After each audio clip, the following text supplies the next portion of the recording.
Wape Kiswahili. Okay.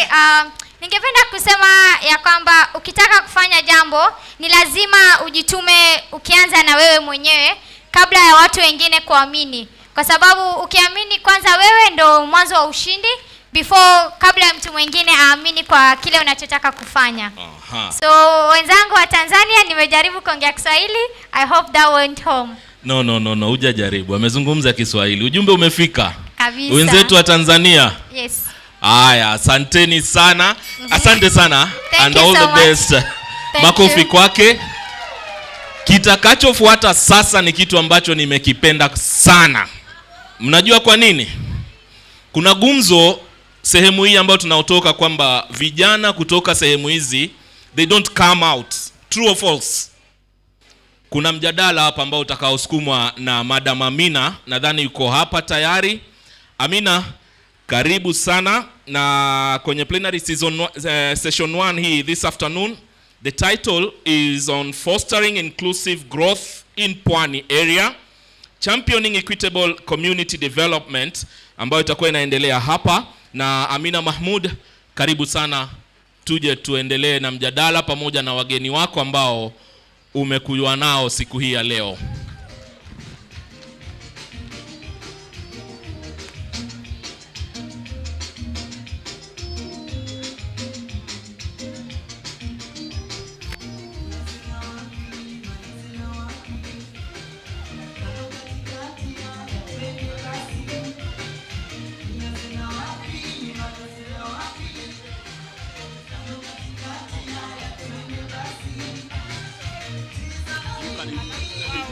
Come. Yeah. DJ Samani, kuna keynote speakers ambao watatuzungumzia hapa, na kwanza kabisa naomba nimuite Rotho Mohamed. She's the chairperson Going Mombasa Youth Advisory Group, and Abdallah Mselem is the chairperson Going Tanga Youth Advisory Group. Nitaanza na Rotho Mohamed. Karibu sana.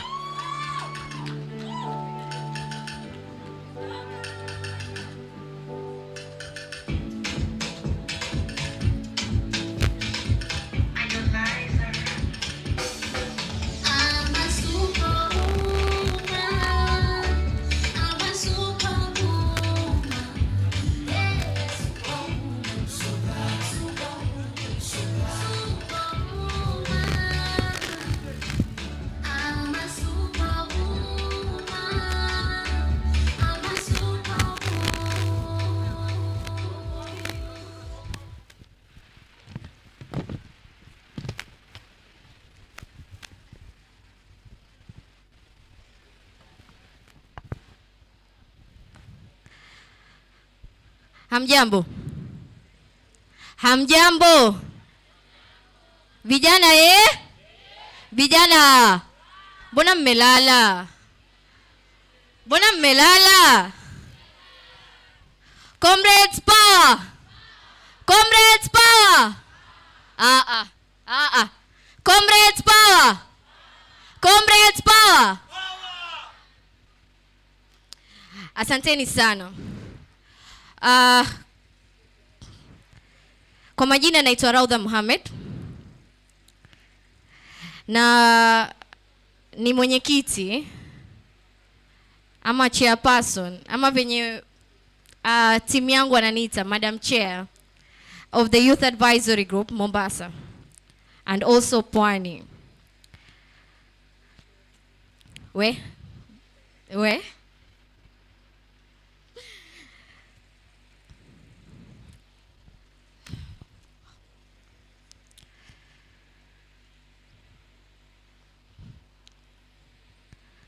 ربي اشرح لي صدري ويسر لي أمري واحلل عقدة من لساني يفقهوا قولي. السلام عليكم ورحمة الله وبركاته. God is good all the time. To the distinguished guests, ladies, gentlemen, and my fellow youths, I hope you're doing well this afternoon. I'm honored to have this opportunity to speak on behalf of the youth of Pwani as the first female chairperson of the Youth Advisory Group. My name is Rotho Mohammed, and is also known as Raudha. Behind me stands a proud team committed to our mission. My team, Mombasa team. YAG team, naomba msimame. Seme tu hai. Hao ndo wananipa nguvu. There are 14 of them representing different sub-county.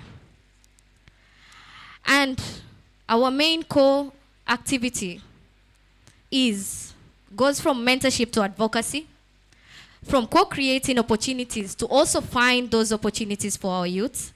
Our team is so diverse, ensuring every sub-county in Mombasa is represented.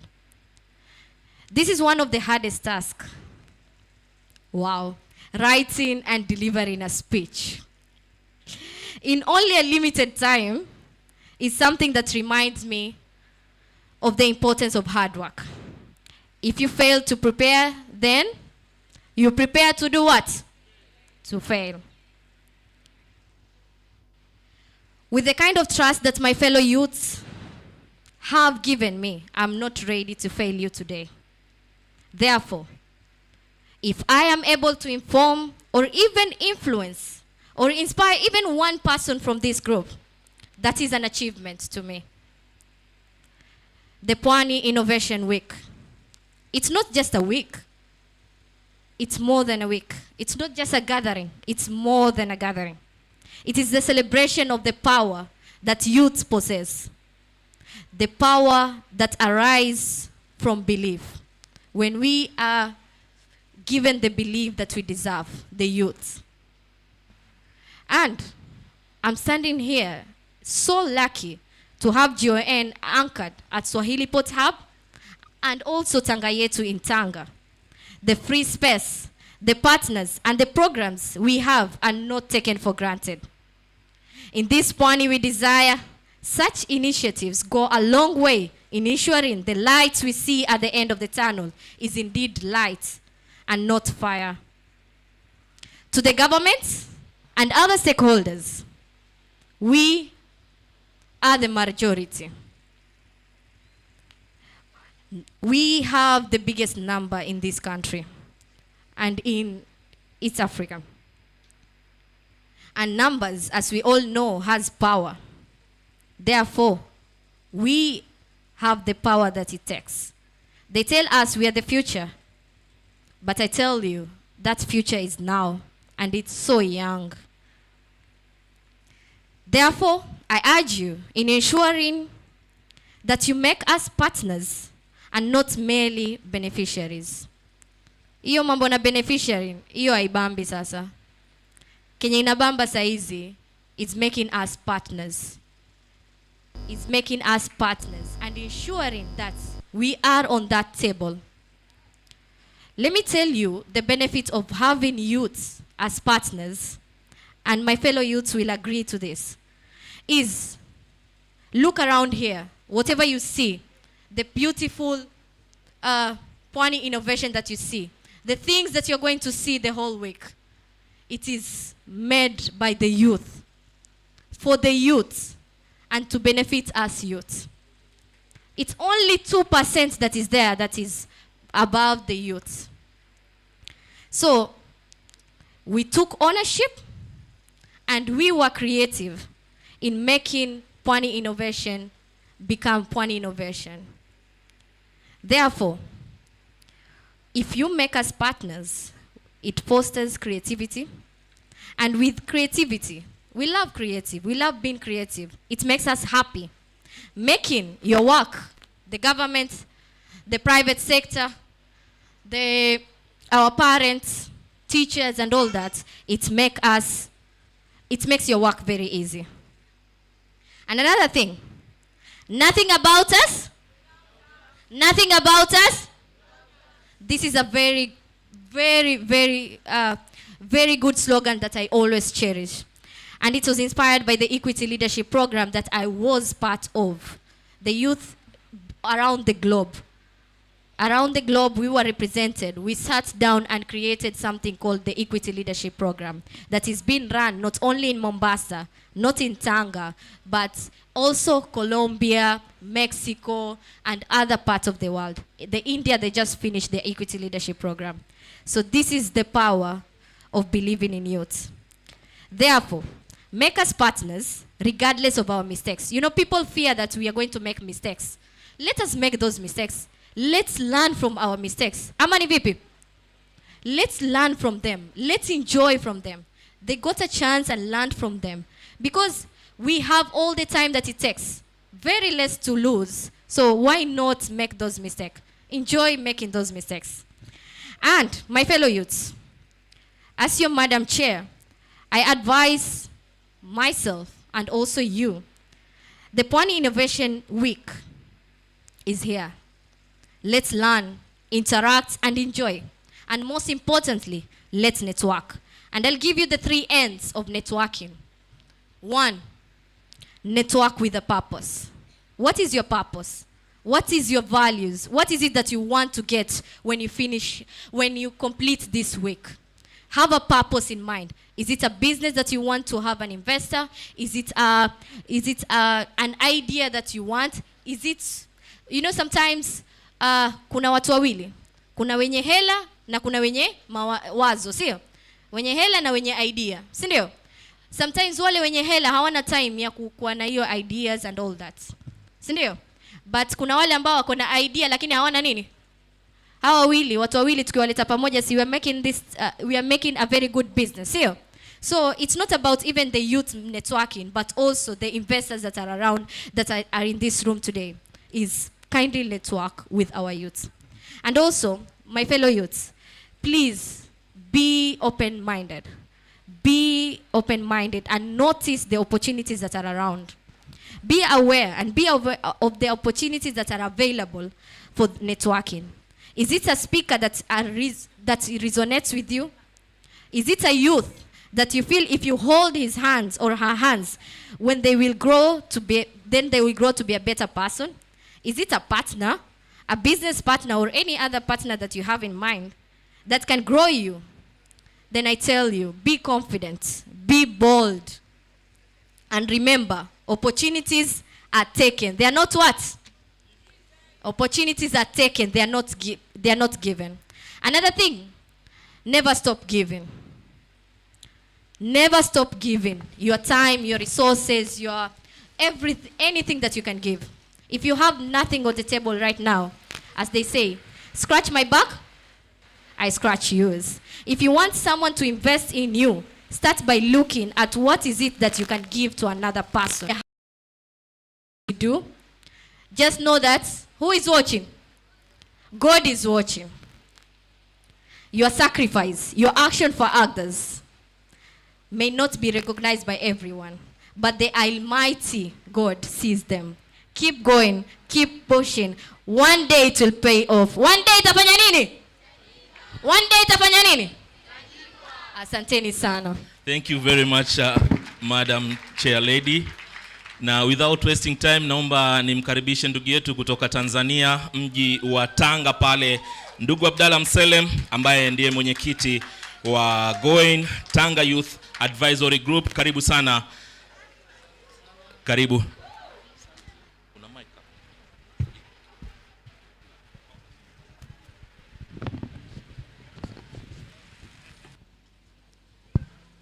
Hello. Nikisema kijana, unasema kijana ni fursa. Kijana? Kijana?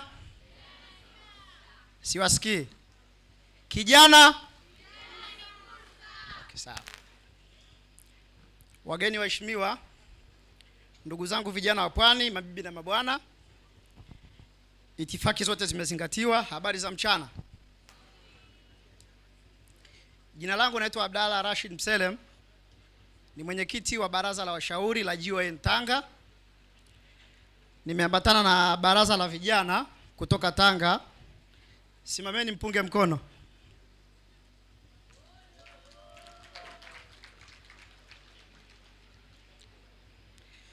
Nafurahi kupata fursa hii kuhutubia hadhira hii hapa Mombasa maana Mombasa na Tanga tunashabihiana kwa mambo mbalimbali: fukwe za bahari, maanjumati, mapochopocho, ukarimu, urembo na hata changamoto.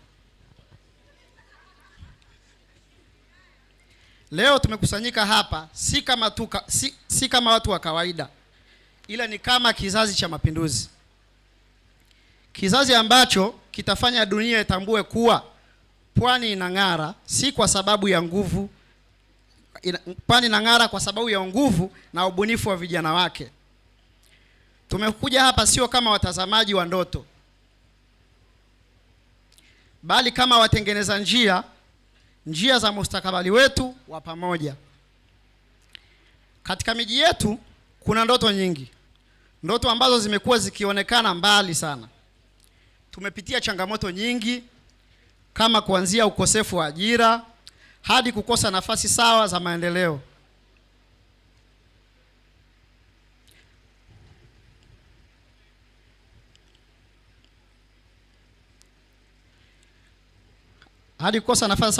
Hatujawahi kusita, tumekubali changamoto hizo kama fursa za kujifunza kusonga mbele.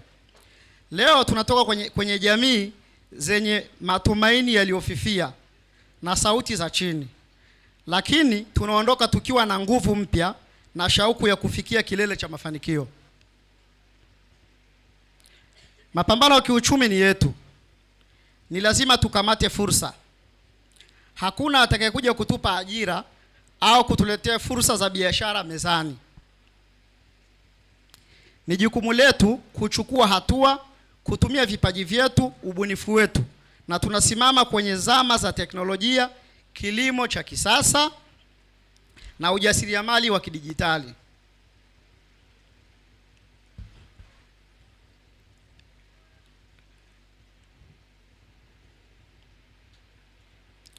Hatutakiwi kukubali maisha yaliyopangwa tayari. Lazima tutengeneze mustakabali wetu. Kila kijana aliyepo hapa ana uwezo wa kubadili maisha yake, familia yake na jamii yake kwa kutumia mikono yake, akili yake na moyo wake. Vijana wenzangu, naomba niwakumbushe ya kwamba gugu halililii maji, huota katika udongo mgumu. Kama alivyosema Chinua Achebe, dunia ni kama kinyago kinachocheza. Ukitaka kuiona vizuri, huwezi kusimama sehemu moja. Ndugu zangu, hatuwezi kuendelea kusimama pembeni tukisubiri dunia itubadilishe. Ni wakati wetu kuingia uwanjani na kushika hatamu. Pwani tunayoiota haitatengenezwa na wengine. Ni sisi tutakaoiunda kwa kujitoa, kwa bidii na kwa ukubwa. Ndugu zangu, naombeni niazime maneno ya mshairi maarufu kutoka Tanzania, Mrisho Mpoto, yasemayo: mbwa hafi akiona ufukwe mjomba. Na mshairi maarufu kutoka hapa Mombasa, Malenga 001, naye alisema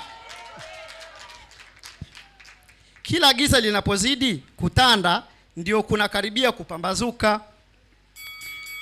Lakini maendeleo haya lazima yaende sambamba na kuenzi utamaduni wetu. Utamaduni wetu wa Pwani ni hazina isiyohesabika. Ni urithi ambao utatufanya tuwe wa kipekee duniani. Ni hekima za mababu zetu ambazo zimepitishwa kutoka kizazi na kizazi.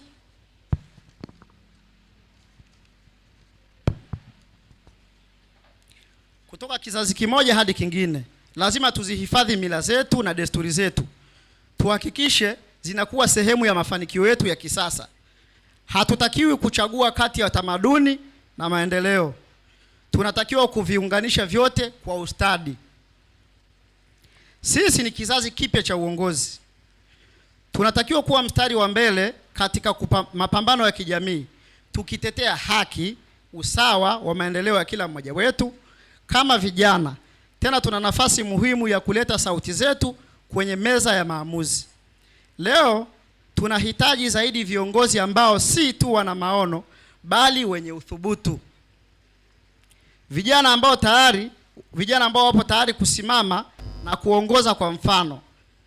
Na ndugu zangu, ni lazima tusubiri kugonga milango ya nafasi, tuvunje na tuchukue hatua sasa. Wole Soyinka alisema, chui hajitangazi kuhusu uchu wake wa nyama, bali hurukia mawindo yake. Sisi pia hatutakiwi kungojea dunia itutambue. Ni lazima tuwe tayari kuruka mawindo yetu kwa uthubutu na ujasiri. Tusiwe na woga wa kuchukua hatua kubwa, kufikiria nje ya mpaka na kufanya mambo ambayo wengine wanaona hayawezekani. Ni wakati wa kutengeneza njia mpya sasa. Sisi ni zaidi ya namba kwenye takwimu, zaidi ya vijana tuliotelekezwa pembezoni mwa miji. Sisi ni mustakabali wa ardhi hii. Tuko tayari kubadilisha kwa pamoja. Vijana wenzangu, tuweke mikono pamoja kama ndimi za moto, tukamate fursa, tukaze nia na tusonge mbele kwa ari na nguvu za pamoja. Kwa bahati nzuri tumepata UN hapa Mombasa, iko hapa Swahili Port, na kule Tanga ipo Tanga yetu. Tuzitumie kufikia malengo yetu, isiwe yale ya penye miti hapana wajenzi. Ndugu zangu, vijana wa Pwani ya Afrika Mashariki, na waacha na msemo usemao, lifti haikufuati nyumbani, lifti itakukuta njiani. Asanteni sana, karibuni sana kwenye Pwani Innovation Week. Asante sana ndugu Mselem, mwenyekiti kutoka Tanga kule. Nashukuru sana kwa muda wako. Nimeambiwa hapa na Rotho nijaribu kutafsiri muweze kuelewa. Alichosema ndugu Mselem ni kwamba vijana jitokezeni, mshike fursa zilizoko. Hakuna mtu ambaye atawatengenezea njia, ni nyinyi wenyewe. Kwa Kiswahili sanifu hicho, sawa? Create your own path, move forward. Asanteni sana. Hivi sasa naomba nimpe uskani hapa dadangu Amina ambaye atakuwa na plenary session ambayo itakuwa inaanza saa hizi. And basically it's about case studies. Still we are on case studies. We started with case study number 1 hapa, lakini sasa hivi pia tuna case studies nyingine. Kuna watu ambao waliweza kufaidika hapa na Amina yuko nao, na basically is going to talk about fostering inclusive growth in Pwani. You can picture that anywhere. Championing equitable community development. Kindly proceed. Thank you very much. Thank you. Good afternoon to everyone. Asanteni. So my name is Amina Mahmoud. I'm from Swahili Port Hub. A health pathway lead, and I also coordinate activities for Tanga and Mombasa Swahili Port Hub Foundation. So today, with my panelists here today, I would like for them to introduce themselves. Naomba mjitambulishe ili watu wapate kujua nyinyi ni kina nani, but pia mkiwa mnajitambulisha ningependa mtuambie katika community yenu nyinyi mnafanya nini. Tutaanza na ndugu yangu hapa mkono wangu wa kushoto. Keynote, karibu. Habari zenu. Habari zenu. Majina yangu matamu naitwa Amsterdam Keynote Mtungi, lakini napenda sana nikiwa Swahili Port unaniita Keynote, senior Keynote 002. Ebu ndiani. Hayo ndio majina yangu matamu. Mimi nawakilisha kikundi ambacho kinaitwa YAK. Kama mlivyosikia, chea wangu ameongea Kizungu na mimi wacha niongee Kiswahili. Tuko pamoja? Aya, katika kikundi chetu cha YAK tunaongozwa na malengo 4 ambayo lengo la kwanza ni utetezi wa vijana. Tunahakikisha tunafanya utetezi kwa ajili ya vijana wote ili kuhakikisha kila kijana amefikiwa na kila kijana amefaidika kwa njia moja au nyingine. Lengo la pili ambalo tunafanya ushauri. tunafanya ushauri ili kuhakikisha kwa njia moja au njia nyingine tumeboresha maisha ya kijana na kuyafanya kuwa bora zaidi kuliko venye alikuwa. Nafikiri nitapewa nafasi baadaye nieleze kwa undani. Njia ya tatu ambayo tunasimama nayo, tunabuni fursa kwa vijana wetu, na nikitaja vijana ni vijana wote, wale wako shule, wale wamesoma, wale hawajasoma, wale wamemaliza shule.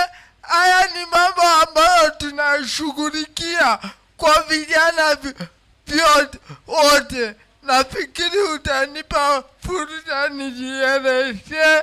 Na kitu cha mwisho, tunafanya ushawishaji wa sera, kanuni na sheria. Tunahakikisha pia kijana anajua sheria inasema nini, anajua kunafaa kufanywa nini, anajua kunafaa kuendeaje. Kwa hayo kidogo tu, acha wenzangu waendelee, alafu tagusia mengine baadaye. Asante sana. Asante sana Keynote. Tutaendelea kwa dada yetu hapa, Lovin.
Asante. So tumetoka Swahili Pot na tutasonga kidogo katika panel hii leo. Kunaye kaka yetu aliyetoka Kajiado, University. Abubakar, naomba ujitambulishe.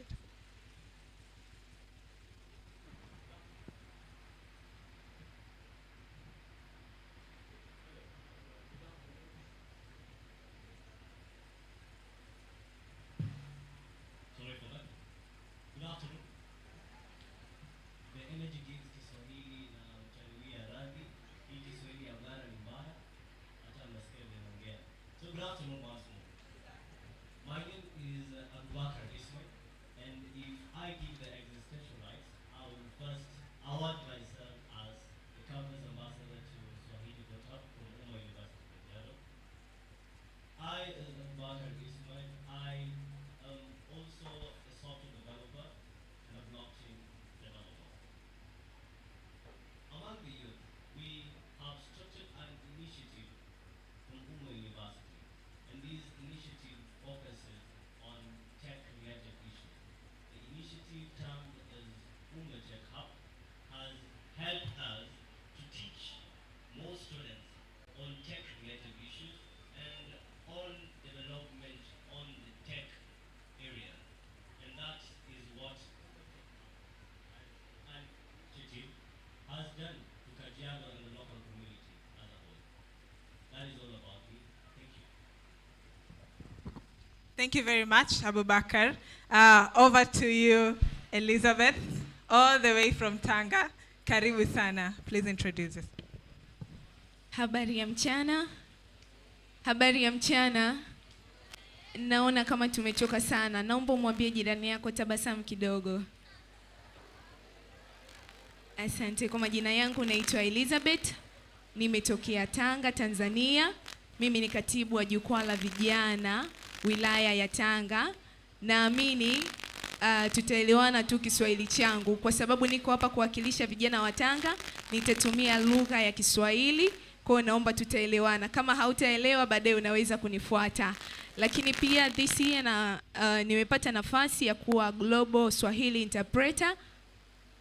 Lakini pia ni muhazini kwenye jukwaa langu la kata. Asante. Elizabeth, asante. Kabla tujasonga sana, Elizabeth, ningependa utuelezee katika Tanga yetu mnafanya nini nyinyi as a representative wa GYN, YAG member, mnafanya nini na mikakati gani mmeweza kufanya ensure today we are talking about inclusivity. So tell us, what are some of the things that you've been able to do in Tanga? Asante kwa nafasi nyingine ulionipatia. Kwanza naomba nielezee kuhusiana na mradi wa Tanga yetu. Tanga yetu ni mradi maalum kwa ajili ya vijana na ni mradi wa kimaendeleo ambao unahusisha vijana kuanzia miaka 15 mpaka 35. Lakini pia mradi huu umekuwa ukiwashirikisha vijana katika miradi hiyo mbalimbali. Lengo ni kuhakikisha vijana wanafikia fursa na wanaweza kujiajiri ama kuajiriwa. Na kupitia mradi wa Tanga yetu tumekuwa na miradi mingi ndani yake ambayo kama mtapata nafasi ya kuja Tanzania tunaweza kutembea na mkaona jinsi ilivyo mizuri na imefanyika kwa ukubwa. Lakini tunao mradi wa GYN ambao huu unahusika na vijana kwa 1% kubwa. Na kupitia mradi huu wa GYN tumeweza kuchaguliwa vijana, lengo ikiwa ni kuwakilisha vijana wenzetu katika kata zetu na kuweza kuhakikisha wanafikiwa na fursa moja kwa moja, aidha za kuajiriwa ama kujiajiri. Na kupitia mradi wa Tanga yetu umekuwa ukitupatia fursa za kuingia katika sehemu za maamuzi. Mara nyingi tumekuwa na hiyo changamoto kabla ya mradi wa Tanga yetu ya kushindwa kuwa sehemu za maamuzi, kufanyiwa maamuzi na watu ambao si vijana. Lakini baada ya mradi wa Tanga yetu tumekuwa sehemu ya maamuzi hayo. Kwa mfano, mwezi wa 9 tulikuwa na kikao cha multi stakeholder validation workshop, na hii ilijikita katika kuangalia nyanja muhimu ambazo vijana wanapenda kufanyia kazi kwenye hizo, na tuliziangalia kwa pamoja, na sisi kama vijana tulikuwa na nafasi ya kutoa maamuzi ni nini tunakitaka kwa ajili ya mustakabali wetu wa maisha yetu ya sasa na ya baadaye, ili kuweza kuajiriwa ama kujiajiri. Kwa hiyo chini ya mradi wa Tanga yetu tunafanya mambo mengi yanayohusu vijana, na vijana wenyewe ndio sisi. Na pia tumekuwa na mafunzo ya mindset change kwa vijana. Lengo ni kubadilisha ile mitazamo ambayo vijana tumekuwa nayo, tukiamini kwamba ili kufanikiwa ni lazima atokee mtu wa kukusaidia au vitu kama hivyo. Lakini kupitia mindset change training imekuwa ikibadilisha fikra za vijana, lakini pia hapo tumekuwa tukiwaelezea namna gani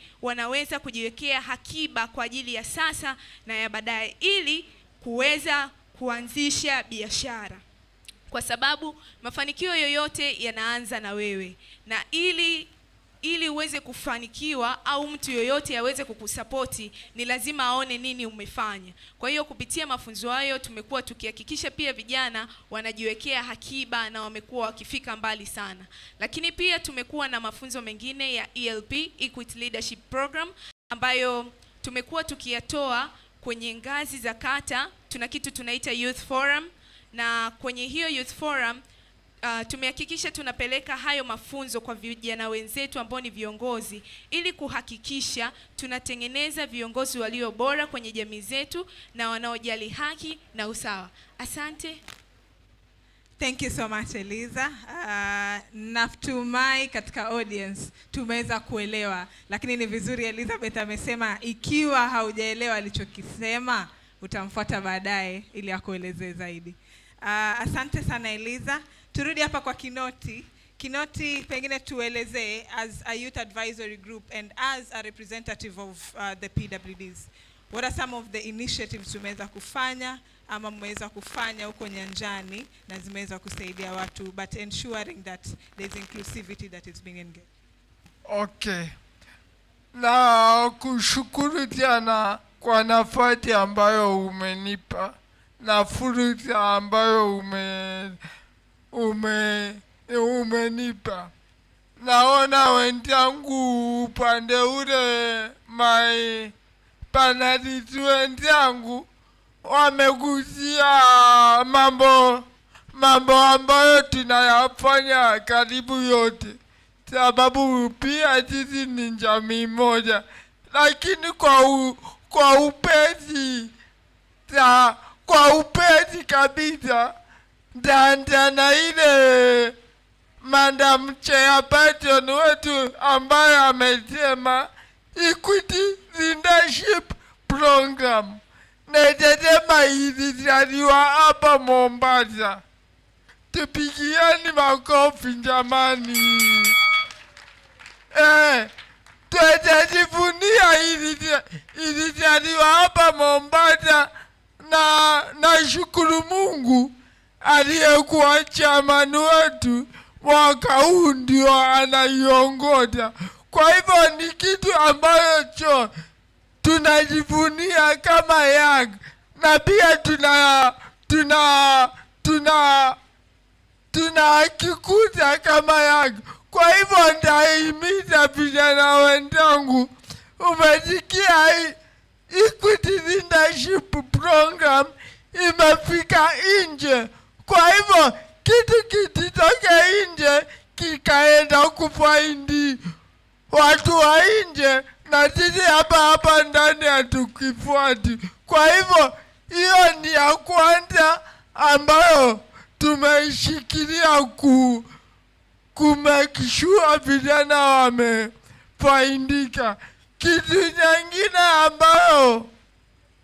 ambayo tuna support ni case management.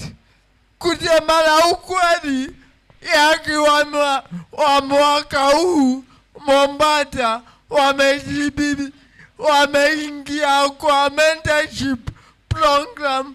Tasema kama ti 90% basi ni 85%. Kwa hivyo kikubwa sana kupitia hiyo case management program tumeweza kufikia jamii na watu wengine pia ambao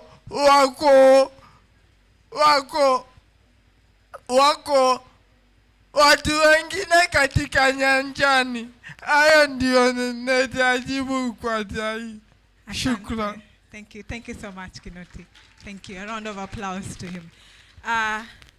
Over to Lovin. As a budget champion, what are some of the things that you've been able to do?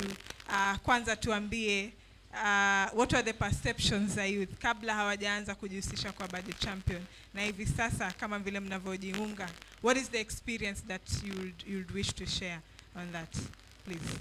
Okay, first when tulipopewa mafunzo ya kuwa kama budget champions katika community yetu huko nje, first leaders wetu walituona kama kikwazo ama niseme threats. Yeah, because we were attending every public participation. Tulikuwa na hashtag inaitwa Occupy Public Participations.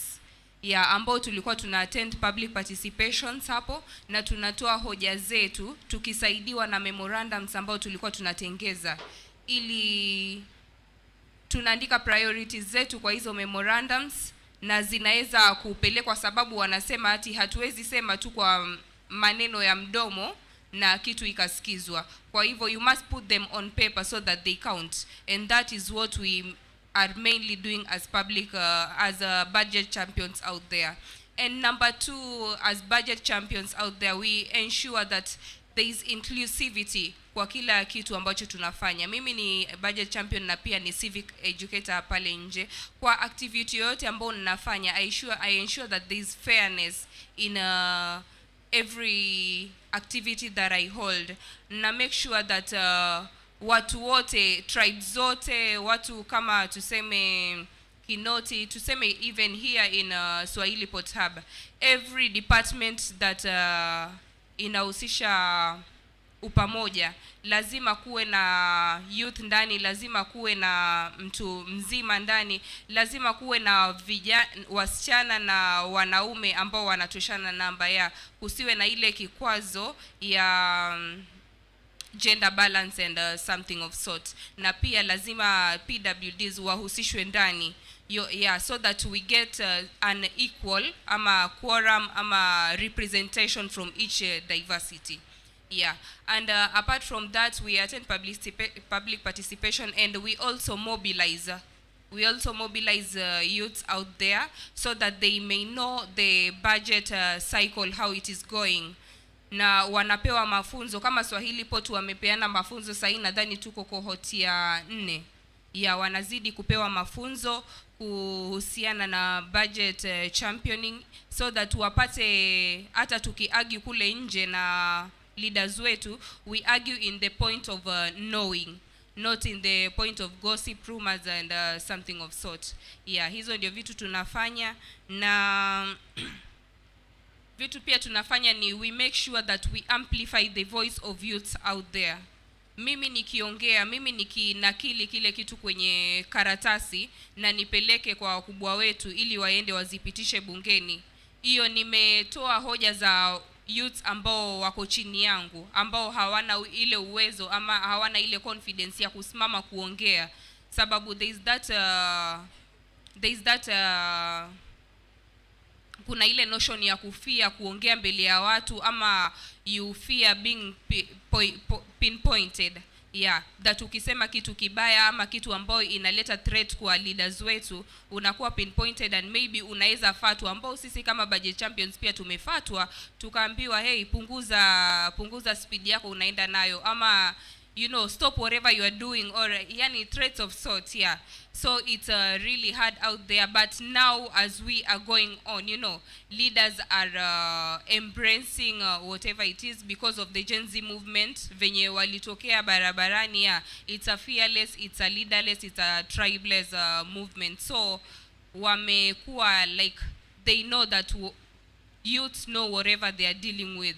Youths know whatever is going on in the country. Hawa si wale ambao kama watu wazima wanaweza ona kitu na wakanyamazia. Hii ni movement ambao watu hawaogopi kitu chochote. If you see something bad, you say it there and then. Hakuna kuogopa, hakuna kufichana, unaisema paruanja. That is some of the things we do. Thank you so much, and it's a good thing you've just mentioned about Gen Zs, and we'll have that session, and I'll urge everyone to join the conversation as we'll be speaking about Gen Zs. So over to you, Abubakar. Please tell us what are some of the engagements you're doing, and from what you're learning as a campus ambassador, what are some of the initiatives you're trying to do to ensure that there's inclusivity at every angle, especially the fact that you're in tech and there's a perspective of gender imbalance, bado kuna watu, they hesitate to take up the tech courses. What are some of the things that you guys are doing? Okay, thank you, Amina, for that question. Once again, Taniwia Radhi, Ngereza. As an initiative that we started at University, an initiative that fosters technology, dubbed Tech Hub, we started this initiative for the youth, any youth around University, to be able to join the Tech Hub under University and to be able to learn from us. On the concept of gender imbalance, we have structured it in a way that we motivate both the male and the female gender so that they can be able to join us in learning technology. Remember, I have said that I am a software developer, and through that, I have seen that in the industry, that this industry is a male-dominated industry. And now that you have talked to the, about the impact of the initiative in our institution or any other academic institution to the local community, there is something that I always say. Bridging two entities requires two things: planning and a catalyst. This catalyst is something that will react the two entities so that they can collide and form one thing. And not just a catalyst for change. So when you as a youth, or as a Gen Z, as Amina has termed it, when you as a youth want to impact the local community on what you have learned in a certain institution or a certain initiative, there must be a motivation within you, and that serves as a catalyst for change. There must be plan. There must be that plan that will push you into now forming that catalyst that will now converge the two entities. That is the academic institution and the local community, impacting the local community. I will say that. Thank you, Amina. Thank you, Abubakar. So to all our panelists, maybe I'll start with Elizabeth. Tuambie, umeona ni changamoto gani kama youths mmekuwa mkiface that hinders inclusivity, and what are some of the recommendations you can give? Asante tena kwa nafasi ulionipa.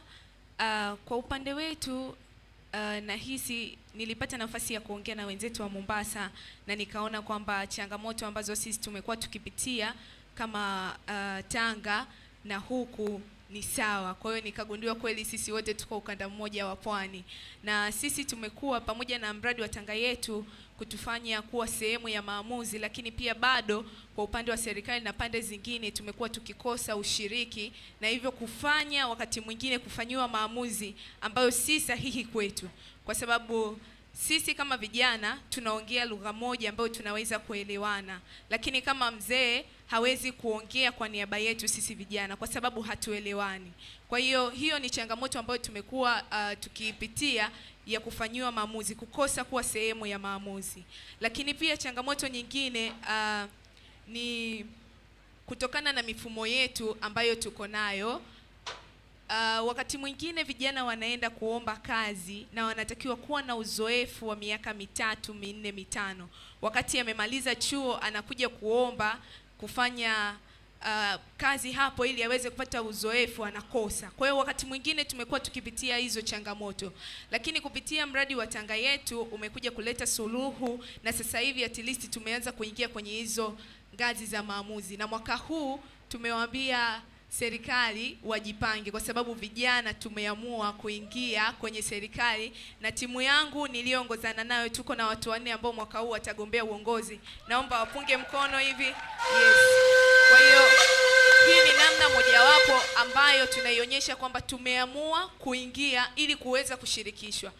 Kama ambavyo tunasema nothing for us without us. Hatuwezi kufanyiwa maamuzi, hatuwezi kuonyesha ushirikiano kama sisi hatuko kwenye hiyo sehemu. Kwa hiyo tumeamua kuingia kwenye hizo ngazi ili kuweza kufanya maamuzi wenyewe kwa ajili ya sasa na baadaye. Asante.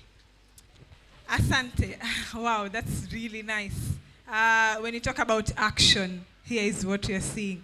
Na pongezi kwenu Team Tanga na watakao gombea. Tunasemaje, we wish you all the best. Sawa? So thank you so much.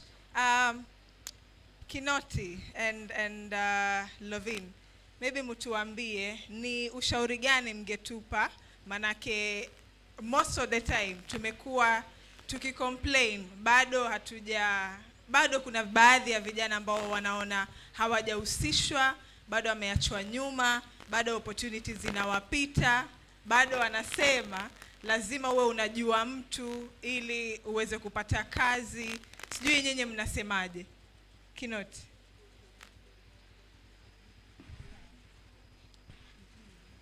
Okay. Vijana oi! Vijana oi! Wajua bumekia tiji kama bumelala au bunaniona. Ebu!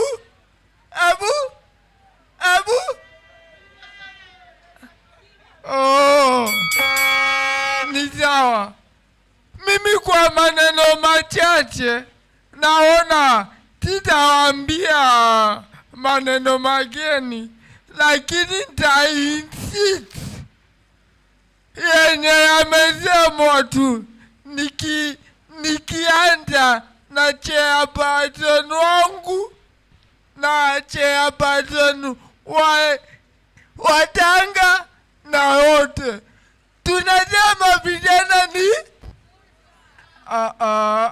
Bumalala, tunasema vijana ni fursa. Hapa hakuna vijana, kuna wazee wa mitaa hapa. Tunasema vijana ni kwa hivyo kama ni fursa, jihusishe ili uhusishwe. Usikae tu ukaanza kulaumu, akwendi, akutendeki, jihusishe ili ukapata hiyo opportunity. Umesikia kila mmoja anasema wanahusika. Hata nimetiwa na hizi kutiwa nguvu sana na wenzangu kutoka Yanga, mpaka watu 4 kwa uongozi mmoja wanapigania uongozi na ni watu tofauti. Kwa hivyo kwetu wa Kenya hiyo ni changamoto. Hebu niambie, kwa grupu moja watu 4 wanataka uongozi. Kwa hivyo vijana tuamkeni, mambo mazuri yatakuja. Yagi mashinani inakuja, ELP inakuja na mambo mengi.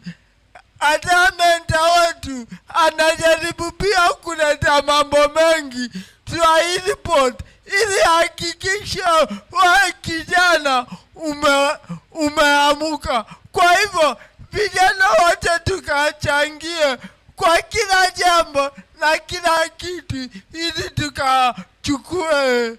tukachukue nafasi zetu mpaka kwa serikali. Ni hayo tu, shukrani.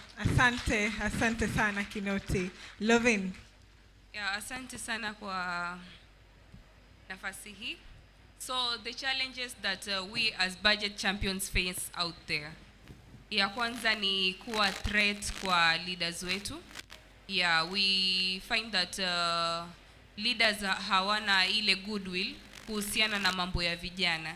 Leaders kule nje wao wanapigania interests zao. They are fighting for their self interest. Kama juzi tuliona walipokuwa wanamwimpeach Gachagua, wote walitokea. Lakini sasa ikija sasa kufaitia rights za sisi, ikija sasa kwa kama youth ama niseme the local citizens, unapata ni kidogo sana walitokea katika kufaitia rights zetu. That's number 1. And number 2 is we as youth, we want to be involved in policy making decisions. We want to be involved in the governance systems. We want to be involved in kama hiyo wenzangu wamesema that we must be in the table so that whatever concern us, sisi ndio tunajisaidia. Kusiekwe mtu mzima ambao hata ajui kijana anapitia nini, anaikwa kwenye meza ya vijana ili yeye ndio aseme mtoto wake ama mjukuu wake anapitia changamoto zipi. We want to be involved in the table, engaged and asked our grievances and concerns. Number 3, we want in Mombasa we do not have a national youth development policy. Like iko lakini hiyo process ya kuimplement haijamalizika. We want the leaders to implement it. They push for it and implement it. We also want because the leadership is not given but is taken, we want like us as youths tujue kile tunachotaka, tujue vizuri, tuwe na ile know-how so that ukisema ati unataka uongozi fulani, don't use your tag as I am a PWD or I am a woman or I am a youth. That is why I want to be a youth leader, or that is I want to kuongoza wanawake, ama ndio maana nataka kuongoza PWD sababu mimi ni mmoja wao. Hapana. We should have hata kama we unataka kufungua biashara, lazima ujue market yako, lazima ujue market inaendeleaje kwa wakati ambao unataka kufungua hiyo nenio. Sasa ndio kama leadership, sisi kama vijana tunafaa kujua the market, how vitu zenye zinahusiana na vijana saa hiyo, whatever our manifesto will have, and ili tupigane kuzingatia vitu kama hivyo. Naam, asante. Thank you. And ni vizuri umetaja kuhusishwa na you are one of the budget champions, and so I do believe utaendelea na pia uta-encourage wenzako waje watrainiwe about budget, and when there is public participation bado wataenda kujitokeza. Sio? Yeah, we thank God for for organizations like Swahili Pot Hub. Yeah, hauwezi pata organization ambayo ina train watu vitu kama hivi for free. Yeah, we thank God for organizations like Swahili Pot Hub, where we've been trained on so many things. Like me, one person, ni kujituma kwa mtu. Hakuna mtu ambaye anamjua Umi kila mahali huko nje, ama Raudha anamjua huko nje kila mtu. Yeah, so lazima tujitume. Kama uwezi fikia Swahili Pot, basi kuna ile CBO yako ambayo yuko pale chini, pale mashinani. Jiunge nayo. Like, be engaged in something. Don't just sit in the house waiting for manners from heaven. Jihusishe, ndio utapata kuhusishwa pia, venye Keynote amesema. Naam. Asante. Na kama pia chair wa Tanga alipotoka alisema, lift haikupati wapi? Nyumbani. So over to Abubakar. What are some of the challenges in the academia or in the academic sector that you feel are there, and what are some of the things, maybe an advice or recommendations that you'd love to give? Thank you, Mina. So the challenges that I believe are existent in the academic system, the academic sector, one is infrastructure.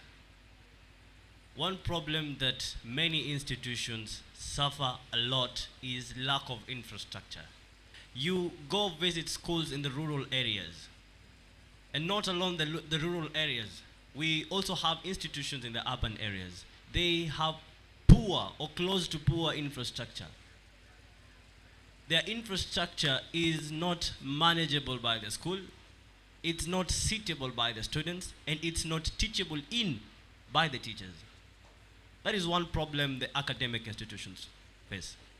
And the infrastructure, I not only mean the buildings and the stuff that maybe are being built in the school, I also mean the facilities. Some institutions lack facilities. And how am I going to justify this? As an initiative, Umma Tech Hub, we realize that the institutions surrounding Umma universities lack basic tech skills. And when I mean basic tech skills, is typing. A simple click of a word and knowing where the next button is, which is a basic skill, many students from such institutions lack. And not primary school, a high school student. So we took that initiative. In as much as we may not have that power to provide full infrastructure to such an institution, we took such an initiative to teach them what is to follow when you do this. What are you going to gain when you do this? You realize that many students, after they are done with their Kenya Certificate of Secondary Education, when they come to universities, they pursue computer science or IT, they know nothing. Nothing at all. Nothing. And according to the curriculum that we have in Kenya, what you're being taught in the first semester in university or in first year requires you to have prerequisites or of the given knowledge. Especially, let's say you are being taught on how to write code. It requires you to have prerequisites. In the first panel, I heard some very wise words from a lady who said that when she joined university, they had no teacher to push them. The work of the lecturer was to say, I want this work by tomorrow. And what was the initiative? To go learn. Self-learning. That is what happens. And through self-learning, you realize that in the computer science discipline in the universities, we have most self-learned students who have degrees. Listen to that statement. Self-learned students who have degrees. The degree that you gain, that's the theoretical aspect of computer science. There is no the practical aspect. That practical aspect is self-gained. So my advice, or something that I will really wish that the institutions focus on, first of all, is infrastructure, and to give the perfect knowledge to these students, or the perfect advice on where to start. That will help a lot in our academic institutions. Secondly, what happens in the leadership of our academic institutions, and not only the administration, the leadership also in or among the students. One thing I learned from being a campus ambassador of Swahilipot, there are two things I learned to differ. That's equity and equality. One suffices the disadvantageous state, and one elevates the balance of scale. Equity elevates the balance of scale. In what sense? You might be taller than me. I might be shorter than you. But when when food is here to be distributed among us, you don't get the largest share just because you're tall. It depends on how you eat, what amount of food you take. That is all about equity. Now equality comes in this way. You are tall, you take a lot of food. You are short, take that pitiful quantity of food. That is what it means, the difference. If the leadership in our institutions focus on the two, equity and equality, we are going to achieve more. Thank you, Mina. Asante. So many wise words from you. Thank you so much, Abu. Dada yetu, Elizabeth, just one last word to the youths. Ungependa kuambia nini vijana? Asante sana kwa nafasi. Jambo la kwanza, kama ambavyo wametangulia kusema wenzangu, be the heart of any changes that you want to see in your society. Ukianza wewe, wengine watabadilika. Lakini ukikaa kusema kitu fulani hakiendi, kwa nini hatuhusishwi kama wewe hujihusishi, haiwezi kubadilika. Anza kujihusisha, kisha utahusishwa. Nipende kuwakaribisha Tanga, lakini pia tuko na banda letu limeandikwa Tanga Yetu. Karibu hapo, mtembee na mtakuta mazuri mengi sana ya Tanga. Tumewaletea kitu kinaitwa Al-Kasusi Mujarab. Lakini pia tumewaletea kitu kinaitwa Kashata ya Kungu. Karibuni mjionee mambo ya Tanga. Asante. Thank you. Thank you so much. And to our audience, thank you for listening.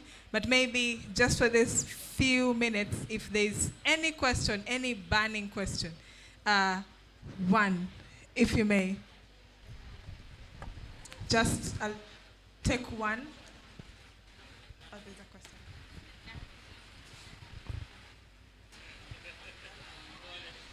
It's okay. It's okay. Thank you so much. My name is Zipporah Njoki, and I just want to appreciate the panel. You have done so well. My question, a quick one, goes to Lovin about civic education and public participation. Maybe you can just specify some of the budget advocacy that you guys have done that are going to benefit the young people from Mombasa County. And also another thing is the county government of Mombasa is actually inaenda kinyume na sheria of the COK article 196B and also County Government Act section 100 and 102.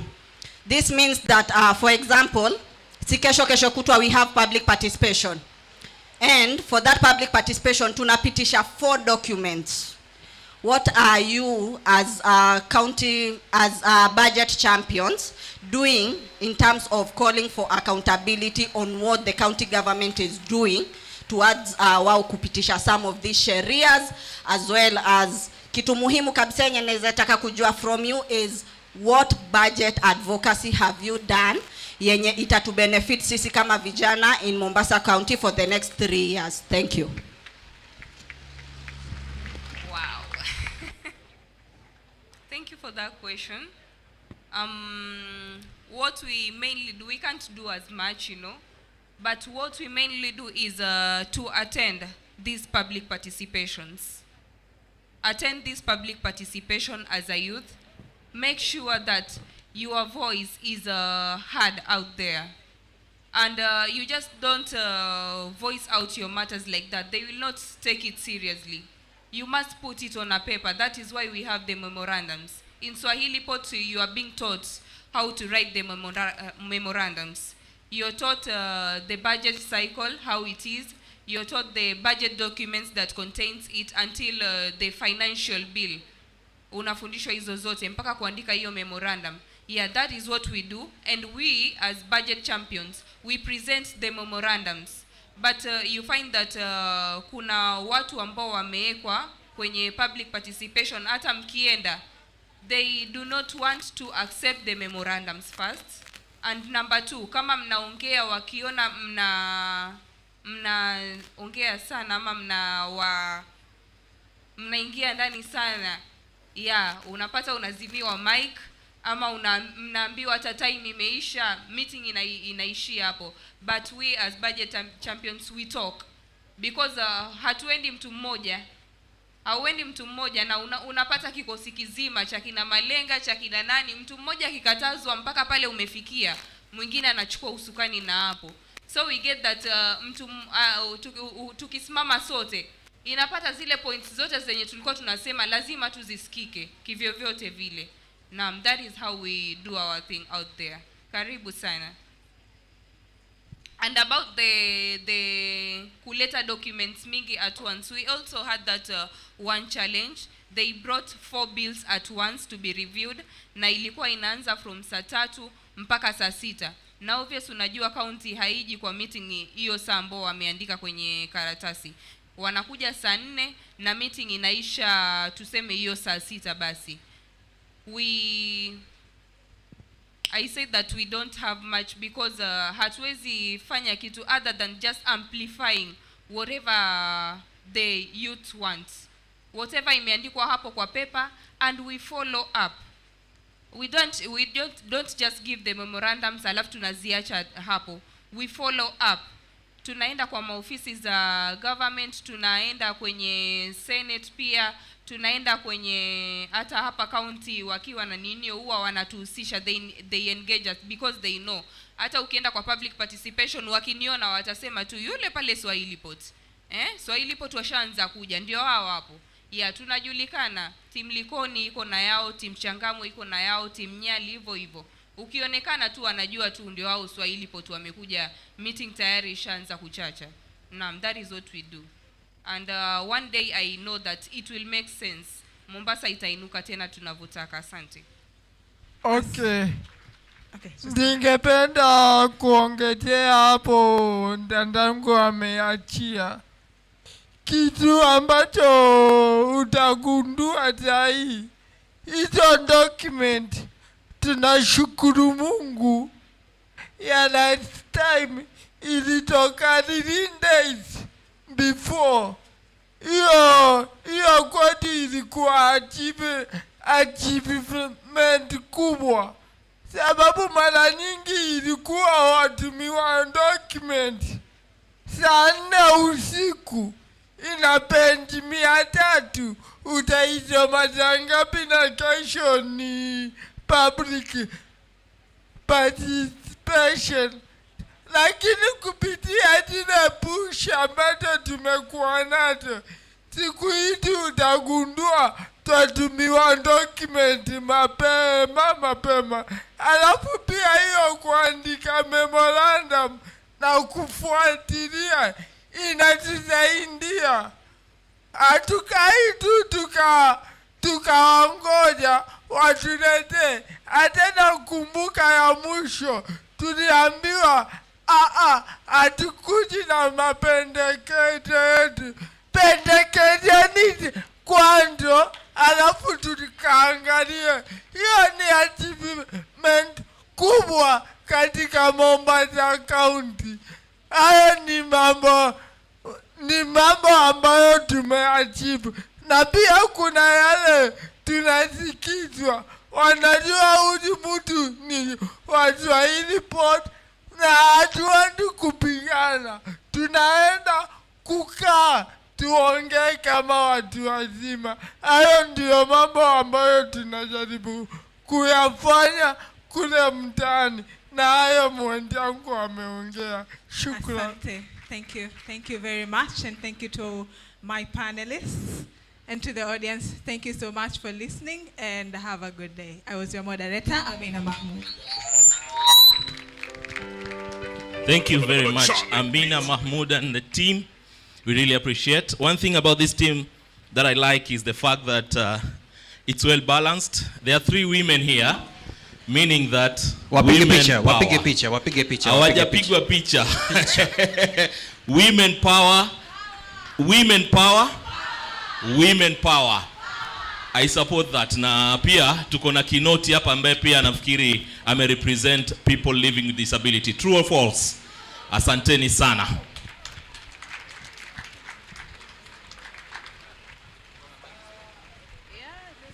Thank you very much. One thing that pia nitasema nigusie. Said.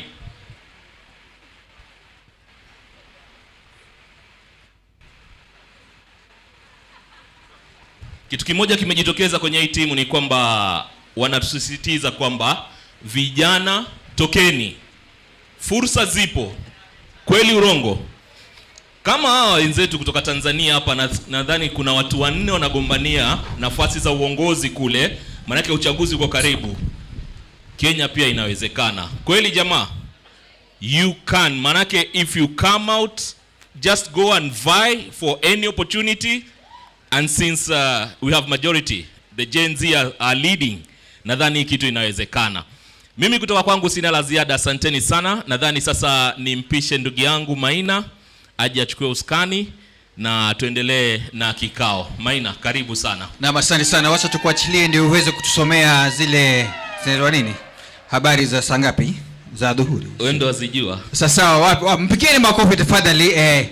I am also trying my Swahili kidogo na nasikia ni kama kwamba naweza.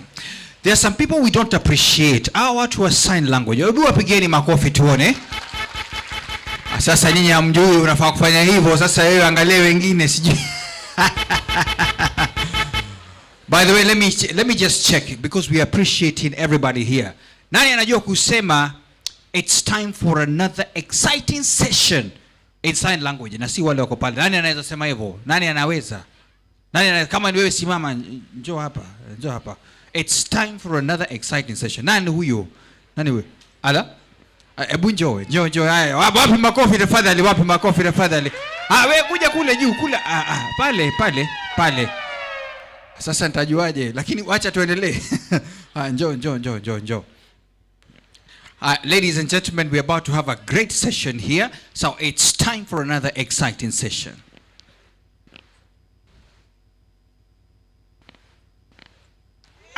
Wapi makofi sijui. Wapi kelele? Ndio hiyo. Sawa DJ, thank you so much. I need us to get warmed up. Unajua ni afternoon kidogo Sasa nipe kitu iko na beats kidogo pale tujaribu vitu zangu za wazee. Mimi si Gen Z, mimi ni ule mtu ambaye sijui wa miaka ngapi. Everybody on your feet tafadhali. Kidogo simama kidogo. Wala. Sasa wewe DJ. Hiyo tutafanyaje? Haya, post DJ. Ngoja kidogo. Unajua mimi sijui nimezeka. I need 2 people, 2 volunteers hapa very fast. This is a young people's place. 2 volunteers. You never know what I'm going to give you. Come here. Njoo hapa utupatie miondoko. Njoo very fast. Njoo wewe mbio bana. Wewe hata unaweza ruka ukitaka lakini usivunje. Sawa. Well done. Haya. Uko peke yako. There's no lady who wants my gifts. Ati nani? Ati Brenda. Uone mtu? Sawa. Ako wapi? Excellent, excellent. Haya DJ, twende basi, wacha tuchangamshe kidogo. Well done, well done.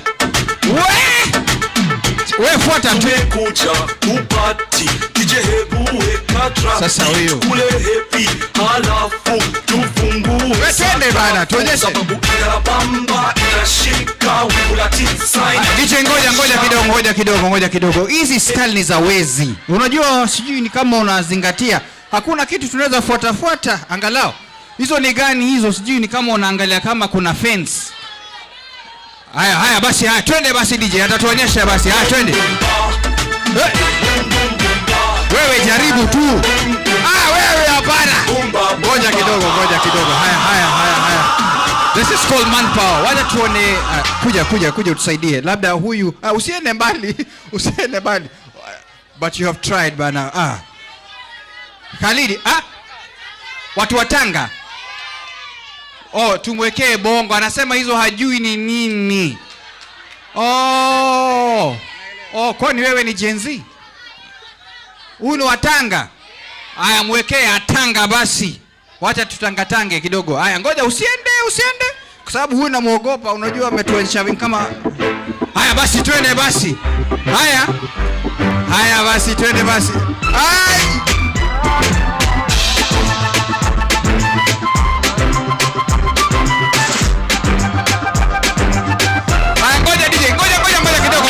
DJ. Huyu ni mwanasiasa huyu venye anafanya sijui hivi. Haya, asante. Umekuja kumsaidia? Kumbe mlimtuma. Lakini kabla mfanye hivyo, wacha tuone hapa. Haya DJ, twende basi ya mwisho basi. Haya. Wewe cheza tu, cheza hiyo tu. Hiyo. Haya, let's go. Ndio hii sasa, hii ndio tunaenda. Haya, twende basi. Haya, kila mtu twende basi. Haya. Ufanye hivyo.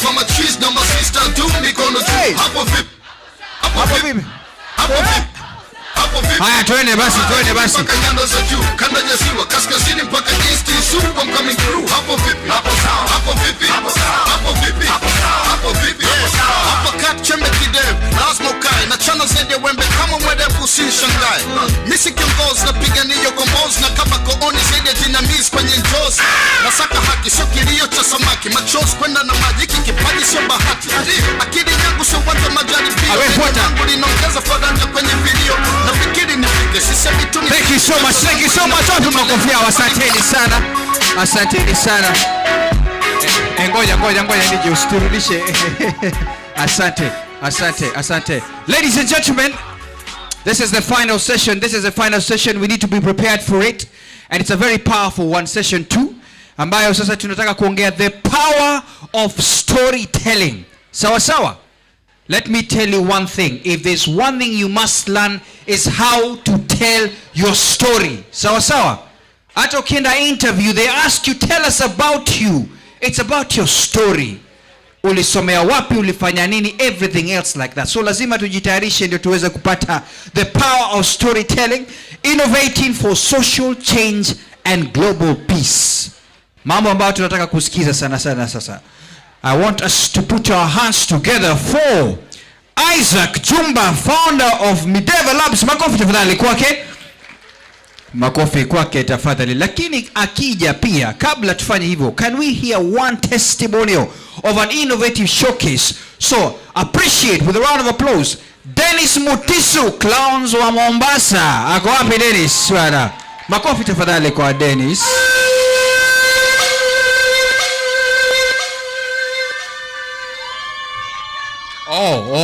Ni wewe. Sasa vipi bana? Sasa mimi nataka tuketi na wewe hapa. Sijui ama tusimame. Unataka tuketi ama tusimame? Tukae. Tuwe pressure. Haya, sawa basi. Wacha mimi nitaketi hapa, utaketi pale basi. Sawa. Wapa makofi yake tafadhali. Ona hata anakaa nini ile kitu. Sasa clowns kwa Kiswahili ni nini? Ngoja. Sijui wacha hii microphone tuifinye kidogo. Sijui kuna method hapa. Ndio hiyo sasa. Hebu itest. Sawa basi. Ati inaitwa nini hiyo? Sawa, hata pia mimi sijui nafanya. Sijui inaitwaje kwa Kiswahili. Labda kuna mtu anajua clown kwa Kiswahili inaitwaje? Hao watu wa Tanga wanajua. Huyu hapa amesema anajua. Clowni. Amesema clowni. Clowni? Clowni. Watu wa Tanga kwa Kiswahili hiyo ni nini? Mtu kama huyu unamwita nini? Ati joto.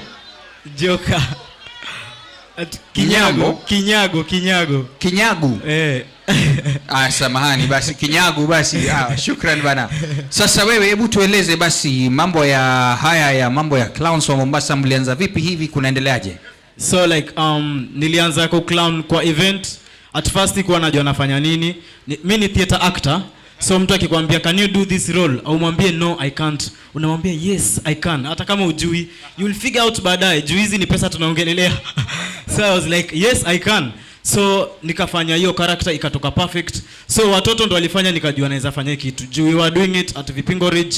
So watoto wako zile za mom we want to see the clown, we want to see the clown. So show imeisha but hawataki kuniachilia, wamekuja hapo penye niko, hawataki kwenda nyumbani. So I was like, so kids love this character, so I started doing more of this. Ndo nikaanza kwenda kwa birthdays, kwa events. Ndo baadaye nikaanza kuventure into content, na sasa nafanya filming pia ya hii stuff. Ngoja hapa kuna mambo mawili amesema, wapi makofi yake kwanza? Sikiza ametembea kweli The first things ni kujiamini, nimesikia ukisema hivyo. Usiwahi acha pesa zitembee. Sema ukiulizwa swali sema ndio, alafu utaenda kufind out katikati. Sawa sawa? Ni wengi hapa wamepoteza pesa wakisema sifanyangi sijui. Tafadhali go ahead. Watu washaona talent ni wakijaribu kusema chochote wape, sio? That's what you're saying. Number 2, nimesikia ametengeneza pesa, si ndio? I recently won a 100k grant. Whoa, 100k. Kabisa. Ushazimaliza kidogo? Bado sija, but nimezibudgetia. I'll do a couple events with that money. Kwa hivyo unasema uko na hizo pesa pahali? No, zinaingia hivi karibuni. Samahani, unajua mimi ni Mkikuyu. Tuendelee basi. Sawa. Sasa what would you tell these young people here especially in identifying Kenya wana feel kama ni gift hivi na ile constantly making it possible so that you're sharpening yourself? What can you tell them? Ningependa kusema kwa mtu yote mwenye akona talent ama akona hobby, kitu yote tu unaona unapenda kuifanya, inamaanisha mtu akikulipa kufanya hiyo kitu hauta struggle, already unapenda kuifanya. Mimi napenda kuja theater daily, niko hapa Swahili Pot Amphitheater, I'm acting and doing my stuff. So if somebody pays me to act, si kitu ngumu kwangu, ni kitu nafanya on a daily basis. So naweza sema kitu yenye unafanya on a daily basis, hakikisha una dedicate more time and more resources kwa hiyo kitu, ndio iko easy kuifanya. Unaona, usikuwa una struggle kufanya kazi ya mtu. So like if you have a talent, ifanye hata kama inakaa I make sense. Me at first I was very afraid to perform as a clown, juu nitaendaje kuambia mabeshte zangu huko nyumbani mimi ni clown already. Alafu kwanza kuna hiyo misconception ya clown ni character ya kuwa watu wrong turn na uma watu shingo. So like but sasa if you have a talent, ifanye tu. Imagine in this era right now, at some point we will be competing with robots, bro. Wewe unasema siwezi fanya hii kitu, mtu ataenda afanye kitu kingine strange than this that you are seeing, na ata make more money nayo. So the more unajifungia, the more unapatia mtu mwingine opportunity. Ni kama kila mtu aseme sitaki kufanya clown Mombasa, mimi nitasikia raha, mtaki kufanya, mimi nitafanya. Nipe. So wewe ukiona hiyo opportunity yenye uko nayo yenye umepata, ifanyie kazi. Juu usipoifanyia kazi, kuna mtu anayefanya kazi mahali. Mimi naweza sema watu wenye na compete nao ni clown mwenye ako Portugal, mwingine wako wapi Brazil, unacheki. I was recently pia recognized globally as one of the best clowns kwa Clown Evolution. Makofi tafadhali. Kumbe pia kuna global stage ya hawa watu. Inaitwa Clown Evolution. So like it's like a journalist mwenye ana collect clown stories all over the world. So pia kuna watu wengine walikuja kwetu, it was an Italian magazine. So walikuja kwetu Chani Viteko, wame pull up na makamera bigi sijaiona. Hata tulikuwa featured mimi na mamangu by the way kwa hiyo magazine Italy. Sasa wewe hata lakini acha tusiongee wenye wengine hawajaenda kule. Sasa la mwisho ni kuuliza, unajua pia nimeona there is one person who is already a billionaire. Kwa sababu ako pale na TV station pale, ameweka YouTube vitu kama zile za watoto. Sasa unaendeleaje? Wewe unaonaje ukiendelea hivi ba? So basically my biggest market ni watoto. Mahali popote kwenye kuna watoto, hapo mimi naweza pata kazi. Kabisa. Of course najaribu ku diversify, nisideal na watoto peke yake. I also do content za all audience, but focus yangu ni watoto. I have a YouTube channel inaitwa Clowns of Mombasa, unaweza cheki. I'm very active on Instagram, unaweza ni cheki. Na pia I do lots and lots of content. So like if when content creator kwa hapa ndani, hit me up, kuja Swahili Pot ulizia Little Man to link up tufanye kazi. Sasa wapi makofi tafadhali. Sasa sitaki usitoboe siri ndio watu wasianze kukupiga pale. Lakini mimi kama beshte yako venye tumekuwa mabeshte for long na niko na birthday ya mtoto wangu wa miaka 2 nataka tu kidogo achangamshe na kutaka tu 30 minutes peke yake. Hiyo utanikonga pesa ngapi hivi kidogo ile kuongea ya ubeshte? Si pesa nyingi. 5k it's okay. Sawa basi bana. Wapi makofi yake tafadhali? Lakini hiyo ni yangu ya kibeshte, sio? Hiyo ni yangu ya kibeshte. Kuna swali pale. Nani yule? Mimi hapa. Umefika? Kulikuwa kuna request. Kulikuwa na request. Upige picha na little man. Okay. Karibu. Tupigwe picha Okay. Si ndio hiyo sasa? Mimi lazima nipigwe kwa sababu unajua pia. Mimi na photobomb. Sawa. Haya, karibia basi. Sasa mimi nataka clown. Wewe kuja katikati. Unajua sasa kwa sababu ya baby shark dudu. You think you coulda get in on my feelings? You coulda get me fi settle down. Me give ya hit and run. Me did only one little dealings. Love you did I look you must sit down. Me give ya hit and run. Asante DJ. Sasa unajua hiyo sijui nitafanyaje. Haya, wapi makofi ya DJ pia asaidiwe na apewe maji ndio tuweze kuendelea. Asanteni sana. By the way, that is quite an inspiring story. You can do anything. As long as you're the best in what you do, you will always earn money. Tuko pamoja? You can do what? Anything. As long as you're the best in what you do, you will make money. And money will follow you.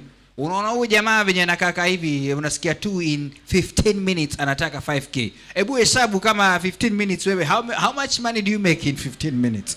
Tutaongea story baadaye sawa. Angalia mwenzako mwambie I know you make a lot in the heart. Sawa. So keep trying. Thank you so much. Sawa. Let's move on now to the other session, the power of storytelling, and that is innovation for social change and global peace. And I want to invite the moderator Sabri Farouk. Makofi tafadhali Sabri Farouk akija, educationist pale katika kumbusha wanafunzi and content creator. Makofi tafadhali tena kwake. Jamani, asante. Watakuwa pamoja hapa na Enos Opio, program manager pale kwa Dream Achievers Youth Organization, pamoja pia na Paula Nora, National Council of Churches in Kenya, na pia Lucy Protas Michael, Tanga City Council in the Sports Culture and Arts Office, alafu Caroline Ngorobi, Jukwaa Arts Production. Hawa watu ni ma storyteller. Wapi waje hapa nimewaita waje. Kujeni hapa, njooni tafadhali, na wakija tuwapigie makofi ndio angalau watupeleke katika hii session ya the power of storytelling. Well done.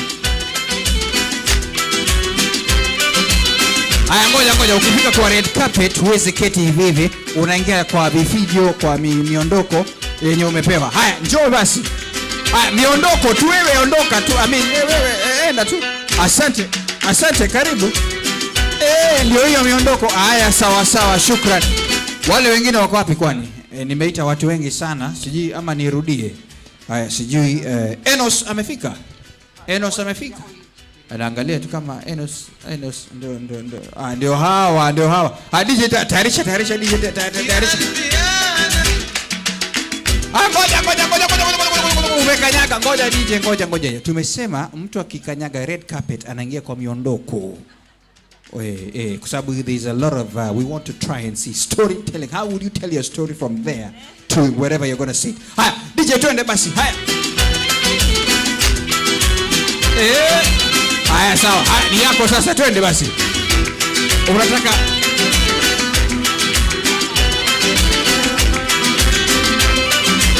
thank you so much. Haya basi, so over to you bwana moderator.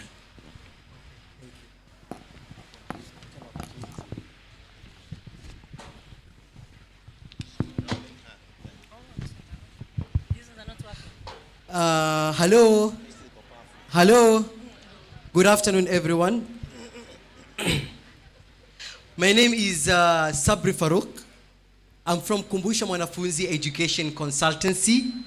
I am a teacher by profession, and I feel storytelling is part and parcel of learning and teaching processes. Each and every student, you who is here, you know that English or you know mathematics or biology through storytelling. Storytelling is not about a story, because I'm very sure majority of you think that people are coming here to say narratives. No, we have different forms of storytelling. So sit back, you relax, and enjoy. That's what you're told, narrative, right? Thank you, thank you. Sorry.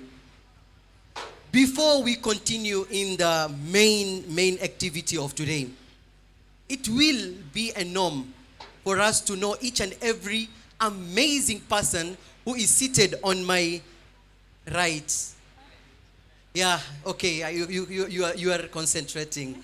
Yeah, on my left. So we'll start, I am not going saying the name so that you're able to be very keen. I'm going to start with the gentleman, the only gentleman on my left. Yes. My name. Your name and a little bit of what you do and where you are from. You might be from Botswana and we don't know. Okay? Hi everyone. Hamjambo. Mambo vipi? So my Hebrew name is Enos, and my botanical or herbal name is Opio. And I work for an organization called Dream Achievers Youth Organization. I work as a programs manager. And what do? We program on a number of things, including health, education, climate action, social justice, name them. We have about 5 thematic areas that we work in. And we work in service provision, and we also work in policy and matters advocacy. We have a bias working more with young persons with disability. But again, we work also with the general populace. So Dream Achievers Youth Organization is a non-governmental organization based in Mombasa, but operates in Mombasa, Kwale, Kilifi, Nairobi, and Kisumu. I'm glad to be part of this engagement today, and I hope that we'll share stories. Tumpigie makofi kwa hayo machache. The amount of Kiswahili I've had today, I don't want to listen to any Kiswahili for the next 5 years. Good job, Amina and the group. Good. Anyway, next please. Hamjambo. Mko poa? My name is Caroline Gorobi. I'm an artist. I'm a theater maker from Jukwa Arts Productions. Jukwa Arts, we use performing arts and visual arts to voice social issues, and we work with emerging artists. So emerging artists is early career artists, not necessarily by age, but whatever stage you are at beginning your career in the arts. Yeah, we're based in Mombasa. Thank you. Tumpige makofi. Now, as a teacher, there's what we call repetition in teaching. So, we have one person remaining. After she introduces herself, what are you supposed to do? What are you supposed to do? You'll go out of the class. Anyway, please introduce yourself. Thank you. Good afternoon. My name is Paula Nora. I'm a program officer at the National Council of Churches of Kenya, NCCK. At NCCK, we do a lot of work around governance, youth empowerment, climate change, education, and we do other work across the country, and we work for Wananchi. I think that is the brief I can give. The rest same as we continue. Thank you.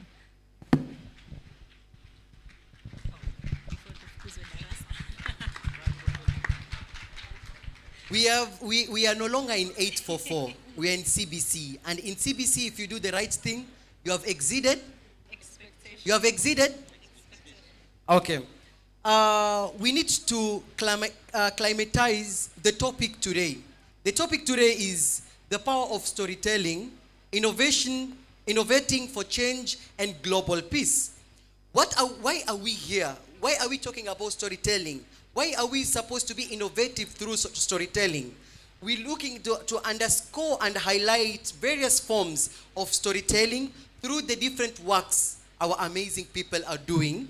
Also, we want to explore the power of storytelling in driving social change by sharing experiences, providing platforms, because we have seen there's so many hats these people are wearing, where youth and teenagers and all other people around our communities can really benefit from what they're doing.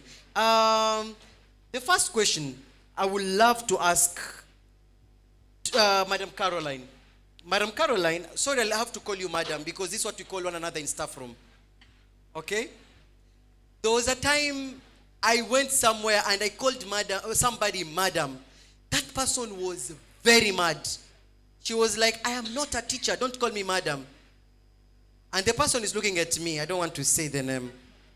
Okay, Madam Caroline, how have you used storytelling to connect with your audience and promote positive change? Okay? How have you used storytelling to connect with your audience and promote positive change? I can make segments for that. Like, can you share specific examples of a story that you resonated with your followers and inspired actions? Okay, yeah. So like I said, I'm a theater maker. So primarily what I do is tell stories through performing arts and visual arts. And if I could give an example, okay. Yeah, so I worked on a project where we were bringing together through theater, through participatory theater, young people and the police. The area of conflict was on profiling of young people. So we created a performance around, from the side of the young people. Why do we dress the way we do? Why do I have dreadlocks or locks for that matter? Why do I speak Sheng? And perform this in front of the police and an older community for them to understand that because I'm speaking Sheng, which you don't understand, does not mean I am here plotting crime. Or because I adorn dreadlocks, it doesn't mean I'm a criminal. It's just fashion. It's just a fashion trend. Because we noticed there was a lot of profiling of young people, especially sports people and artists in Mombasa. There's a certain way you shave your hair. Of course, you look very trendy. But in police training, even people who belong to gangs kind of look that way. So the aim of this story was to create a performance where we highlight that and show them our side of the story. And it was very interesting because our audience was the police and young people. Of course, at first, because we asked the police to come in their uniforms, and the moment they came in their vehicles and uniforms, of course, the first reaction ilikuwa nini? Watu waliondoka, vijana walikimbia, walisepa kwanza. Then they settled and realized, oh, okay, actually these cops are not coming here to arrest anyone. Then they came back to the audience and we had a really good conversation based on the play we had created. That, because in the play, the young guys were being accused of being criminals and yet they were just planning a party. But because the person who was reporting, who was an older woman, could not understand their language because they were talking in Sheng, akajua awa OCS kuja haraka haraka, wale vijana unatafuta, I have them here with you. So I think for me that's a very memorable story because it had direct impact. We had the police saying their side of the story, why they profile based on that look, and we had them listening to young people, telling them that, guys, this is just a fashion trend. Yeah, so if I'd give a quick example, that's what comes to mind. Oh, that was actually very resourceful in terms of these are the things that we are going through as youth and police. We see police as devils and menace wherever place we go. Applying that to education, I'm wearing two hats, apart from being a moderator. Shout out to Mr. Isaac, who was supposed to sit here. I was supposed to be a panelist, but he has gotten some emergency. So I hope you accept his apology. Integrating that with education in Kenya about storytelling with our children, we see storytelling happen in both co-curricular, curricular and co-curricular activities. I will base on co-curricular activities through the theatrical work. In theatrical work in Kenya, in the Ministry of Education, we have 2 big events that make students, through storytelling, they get a lot of lessons. And these are, you know them, the Kenya National Drama and Film Festival and Kenya Music Festival. So you find that there's so many messages. Through that, many sponsors, many partners come to give out their messages and objectives so that these children can know what they're supposed to do. And I loved how she talked about conflict. Right now, your life is through conflicts. I know there's so much happening in our lives. There's no money, financial constraints, family issues. All those are conflicts. Now, how you make aspects concerning things that are going to make those conflicts solutions, that's what we call storytelling in your life. Sawa sawa. Waswahili wanasema maisha yetu ni nini? Ni movie, si ndio? Na sisi wenyewe ni director. Anyway, that was nice. That was nice, Madam Caroline. I am in the same niche on experiences. And this question goes to Mr. Enos. Get ready, get ready, get ready. How does your organization use storytelling to raise awareness about social issues and mobilize support for your cause? Thanks for that question.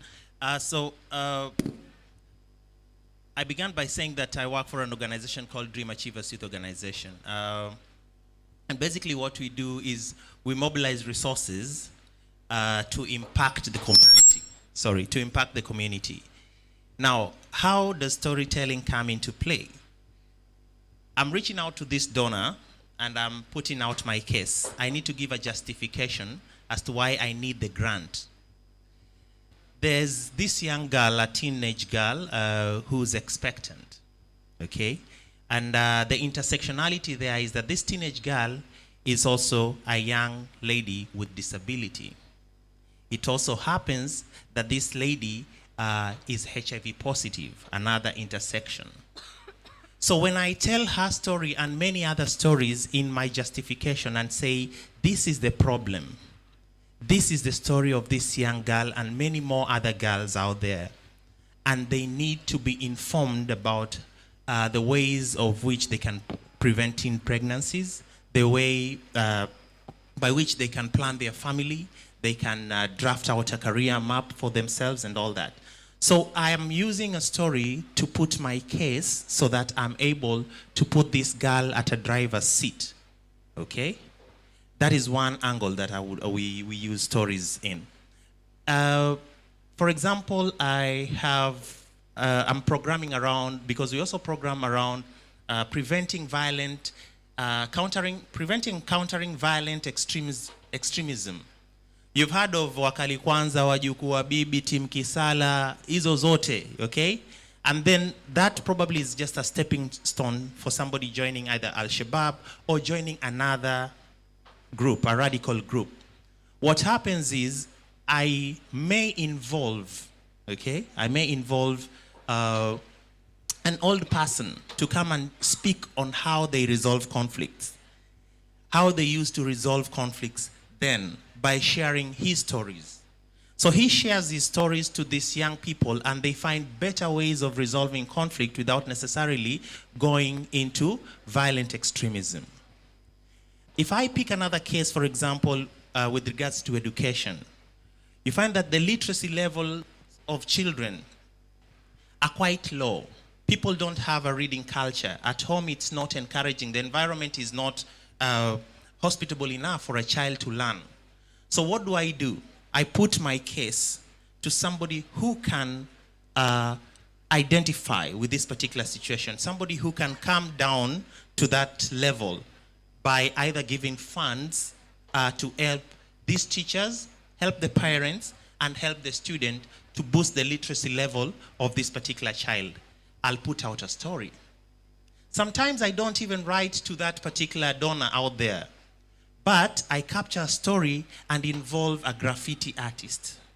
You've heard of graffiti artists. I know we have some graffiti artists at Swahili Port. We've worked with a few. There's a guy called Sheks, who's you've seen in the matatus. There's a guy who does a lot of graffiti on matatus. Shakes. He's one of our young people. We share with him the story, and then he mounts that particular story on a graffiti, on a wall. He does it in graffiti. So somebody coming out there will look at this particular wall. It's a picture that tells a story. It's a picture that speaks to the community about change of attitude, behavior, and practice. And in one way or the other, we touch souls through the graffiti, through poetry, as she said, through music, through dance, we tell stories. Our business is to tell stories and enable other people, young people out there, to tell their stories so that we can bring about social change. Thank you, thank you. That was so insightful. What I can grasp from what he talked about his organization doing on storytelling, we see how experience through content creation, by the way, does not mean matters concerning social media or something.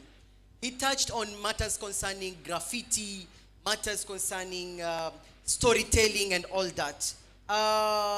What he has said, and very important to you all, tell your story. Do not keep quiet so that you get whatever you desire. If you want donations, if you want grants, if you want whatever you want to desire, tell your story in a creative manner. Thank you so much, Mr. Enos. I'll go to Madam Paula. Madam Paula, how do you use art as a form of storytelling to convey messages of peace and social justice? Did you get your question? Yes. Okay. Thank you. I think most of us, if not all, have been to school. And one of the things we were being taught when we were, especially if you went through 844, and I think there's no CBC person here. So those who went through 844, for you to pass exam, you had to kind of cram the answers, know what is going to be asked or something around that. And we used to cram them using some mnemonics. Either you abbreviate something, or you create a song for it, or you act it out with your friend, or even draw a very simple thing to help you remember that. That in itself was the beginning of us using art to convey messages in one way or the other. But then when you look at it now in relation to how you use art as a way to communicate and storytell around messages of peace and social justice, I think if I mention a few names right now, there are some people that you'll automatically link the names to, and this is because of the way the stories have been told. If I say someone like Thomas Sankara, if I say Tom Mboya, if I say Samora Michel, if I say Nelson Mandela, you remember these names, and it's because of the stories that have been told. When Kenya went through a post-election period in 2007, we had one of the worst post-election experiences ever. And the story that is told from that is not just the story of loss that we had, it's not the story of the conflict, but it's the story of the peace that came after that, based on us engaging a well-known peace ambassador that is who came in to assist us in that particular bit. So when it comes to telling stories and using, when you look at it as messages of peace and social justice, it's always the one thing that people will remember when you talk about an event, when you talk about a human being, when you mention a name. What do they remember? And it's the stories that we tell that will help us remember that. A key story that is, I think we can all relate to because it's a bit more recent, is around the Gen Z protest that happened a couple of weeks ago. It was not for the sake of drawing attention or anything, but it was for the sake of actually calling out social justice, looking for accountability and all that. And the stories around that was using whatever resource was available for them at the time, and that was social media. Sorry. That was social media as a tool to convey that message. So I think when it comes to storytelling and ways of conveying messages of peace or even social justice, it's all about how you tell that story so that it's not necessarily about a story of the negative, but a story of the positive. When we look at most of the time, and especially those who feel that they're being poked when you talk about accountability or even social justice, they'll twist the story so that it's more about the negative side. They'll say, oh, the Gen Zs, they spoiled things, they ruined businesses, they put the economy at a standstill. But at the end of the day, has there been any other movement in the recent past that has actually brought to attention, brought to light the type of issues that were brought up by the Gen Z? I don't think so. Because most of the time it's always a paid protest, but this was one that was driven by the actual ills that people are feeling. So that story, when it's told from the perspective of the Gen Z, it will be told as we're driving social change and we're driving for social justice. But when it's told from the other side, it will be told as Gen Z waliharibu biashara, Gen Z walikuja wakaangusha vitu, hawa Gen Z wapendi amani. But you see that's not the case. So telling art is the one way that we can preserve stories of peace, stories of justice. And when you look at even our history, remember the history not because we crammed it, but because it was stories that we actually felt we connect with. Yeah. Thank you. Into that context, I remember, let's see what is trending at the moment in Kenya. Talk about Gen Z. And whatever has happened, we find that artists, mostly I live in Nairobi, so I have seen how storytelling played a very big role for people to go out on those streets, to go out for the demonstrations. There were different plays. I'm very sure, Caroline, you know, at the Kenya National Theatre.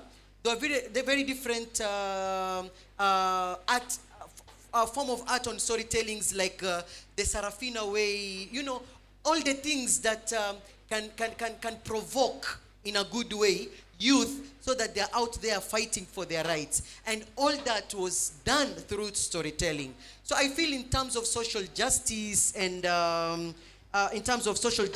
and peace, storytelling can really play a vital role, mostly when it comes to just simple things, through art, through theater, and through poetry and all that. That was so insightful, Madam Paula. Now, this question covers to each and every person of you. Is everything okay, Rhoda? Okay. So we'll start with Caroline. Or no, let's start with, so that we have symmetrical. Okay. Mr. or Sir Enos, which one do you like? Huh? Sir applies. I think or Uncle Enos? Sir does well. So, Sir Enos, what are some innovative ideas or ways that young people have employed using storytelling to address social challenges? Okay? And when you talk about innovation, we are in 21st century and we are in the Gen Z world. We look at technology, okay? Through technology, we look also, because youth have played a big role in social justice, in peace. You just can tell us example of some of the youth who have used storytelling to promote social justice and have had a successful initiative through storytelling. So let us talk about innovation through technology and stuff. That's quite a tall order. I'll try remember the questions even as they come. Now, allow me to speak to what Dio does, okay? Because Dream Achievers is a youth-led and youth-serving organization. One of the ways, I think, innovative way that we've used is we have an online radio. And it's called Dio Radio. Probably later on you can even download the app and listen to some of the beautiful musical renditions that are played there. But then how we use that platform to tell stories is we have a host, okay? And this is online. So if you look at analytics, we have listenership even as far as the US, UK, we have listeners, a bigger percentage, about 89% of the people who listen to Dio Radio, about 89% is from Kenya. Now, we are creating a platform where young people, the community members, come there and they are engaged in an interview. And they speak to their issues, they tell their stories. This creates a platform where the community can hear, the duty bearers can hear, and they can act to some of the issues that are presented there. We have feature stories that are featured in the online radio as well.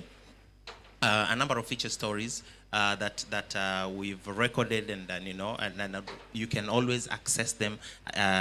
Through that particular platform. So for us as Dio, we've employed our innovative way of allowing the bigger populace to share their stories, or rather the right holders to share their stories to the duty bearers, who are people who make policies and stuff, is provide a platform which is a radio. Another way that we've innovatively created a platform for storytelling is the graffiti. For us, it's innovative because it's not used by everyone. It's the in thing. Youth love art and stuff. So we co-create the art piece that's going to be mounted in any given wall. We secure permission to mount that graffiti. It's not the illegal graffiti, to mount a graffiti on a particular wall. So in the creation of this particular, say for example, graffiti piece, these are stories of people, and they have messages that they are communicating to a given audience. If we are targeting policymakers, if we are targeting the general populace to change attitude and stuff, then we mount that as a graffiti in a place that has an influx of people, a place where people can access and interact. And during the mounting of this particular graffiti, we stage theatrical plays where people can engage in conversations as to what the graffiti entails. So those would be two that pop out of my mind, if I can just talk of the two. Of course, we have social media, the use of Facebook, doing a bit of reels here and there, YouTube channel. And when I talk about the YouTube, I can mention this story. You can look for Sarah. It's a movie, a 15 minutes movie, or rather, should I call it a movie? Yeah, a movie that highlights the plight of persons with disability, young women with disability. And this case of this woman is an expectant woman who's a person with disability, and she wants to access health services.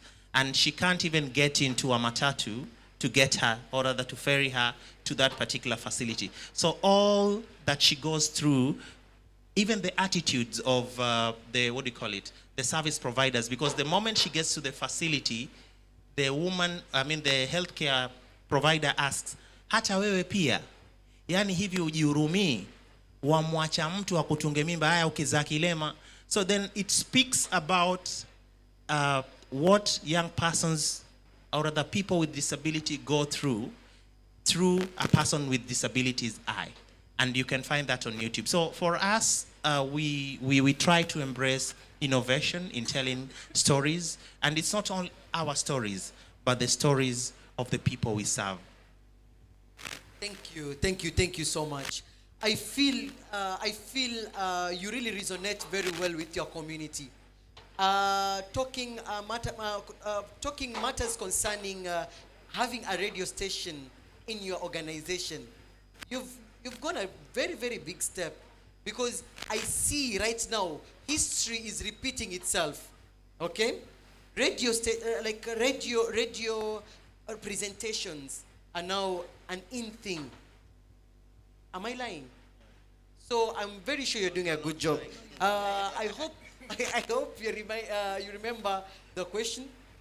Yeah, and I would love, Madam Caroline, because you're in the theater field mostly, give me the stories or successful storytelling initiatives youth have done in Kenya, as you answered your question on innovation.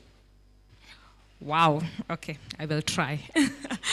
But speaking innovation, especially as a theater maker, even without tech, it's fast moving from telling foreign stories, British farces and all that, to telling our own stories.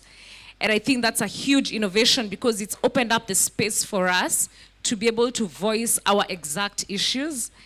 And if I'd speak like to the last performance we had in the theater to a paying audience, which was purely on the state of Kenya today, the rot that is fake beneficiaries government scandals of so much money lost in corruption. And it was very moving to present such a story using music and theater and poetry to a paying audience who came for entertainment but leave there feeling, yes, these are the kind of stories we need to voice and take further so that Kenyans can see the rot that is in our country. Like, you know, when you're a beneficiary of corruption, you don't see it as corruption.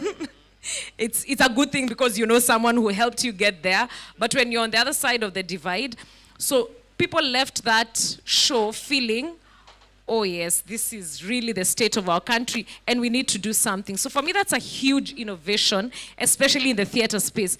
Even with the Tomboya show that Gathoni and Too Early for Birds did in Nairobi, Sarafina coming back now and us feeling it was done for apartheid South Africa, but we are feeling, yes, these stories concern us. So for me, that's a huge innovation in the theater space. And also because there are snippets of all this and build up of all these performances on social media. Like we post clips when we're creating that performance, we kept posting clips on agitating around fake beneficiaries, and you could see the audience resonating. The audience who might not even watch the play physically, but via social media in different parts of the country, of the world. And that's a huge innovation, especially for the theater space, because it's majorly just a physical and live performance. But now that we're able to put up snippets of the performances virtually and use social media to engage a bigger community. I don't know if I can really speak for artists, but I'd say like Too Early for Birds are doing quite a lot in terms of using innovation and modern theater to speak for social issues in this country. The musicians too. I mean, we all the time when as a country we feel agitated, tutakumbuka Nikonja, we'll remember the Sauti Sol songs, Tujiangalie. Yeah, nchi ya kitu kidogo, like that's I think a 92 song, but we will still remember it. So I think those are huge success stories. With the influencers, Jugush and Crazy Kena, I think they have done quite a lot to agitate and create satire that makes us see ourselves. And this is virtually, like it's just basically on the digital platform. And I think that's a huge success story because we see it, you watch it alone, even if you are in the middle of the graft, you will see and you will see yourself. So I think those are the ones that come to mind. You have really done a good job. I think just take soda on your own bill. Yeah. On your bill, please. Okay, thank you, DJ. What happens is I feel how people are agitated through social media. There's one clip or one storytelling content creation by Kena. You remember? That it spiked a lot of emotions. These are the things that we youth who are here are supposed to adopt. It is not a matter of just saying we are being oppressed and you just keep quiet. You just say, you just talk it in your family or with your friends and bus. No. There's so many avenues. She has said about social media. Social media has moved mountains. I can attest to that because I am a practicing content creator and I've worked with various companies, various initiatives through storytelling, and messages have been delivered to the right people. So it is not a must for you to have all the flashy cameras or the flashy equipments for you to tell a story. That small smartphone that you have, can really change your life or can really pass a big message as long as you know how you can make that message very accessible and very convenient to the people around you. So Madam Carolina has really given us an aspect of music. Music can also play a very big role when it comes to, guys, innovation is not about technology. Innovation is what you can conceptualize and make it real. Are we together? Watu wanalala. Ni sawa tu lakini. Okay, to you Paula. Same question.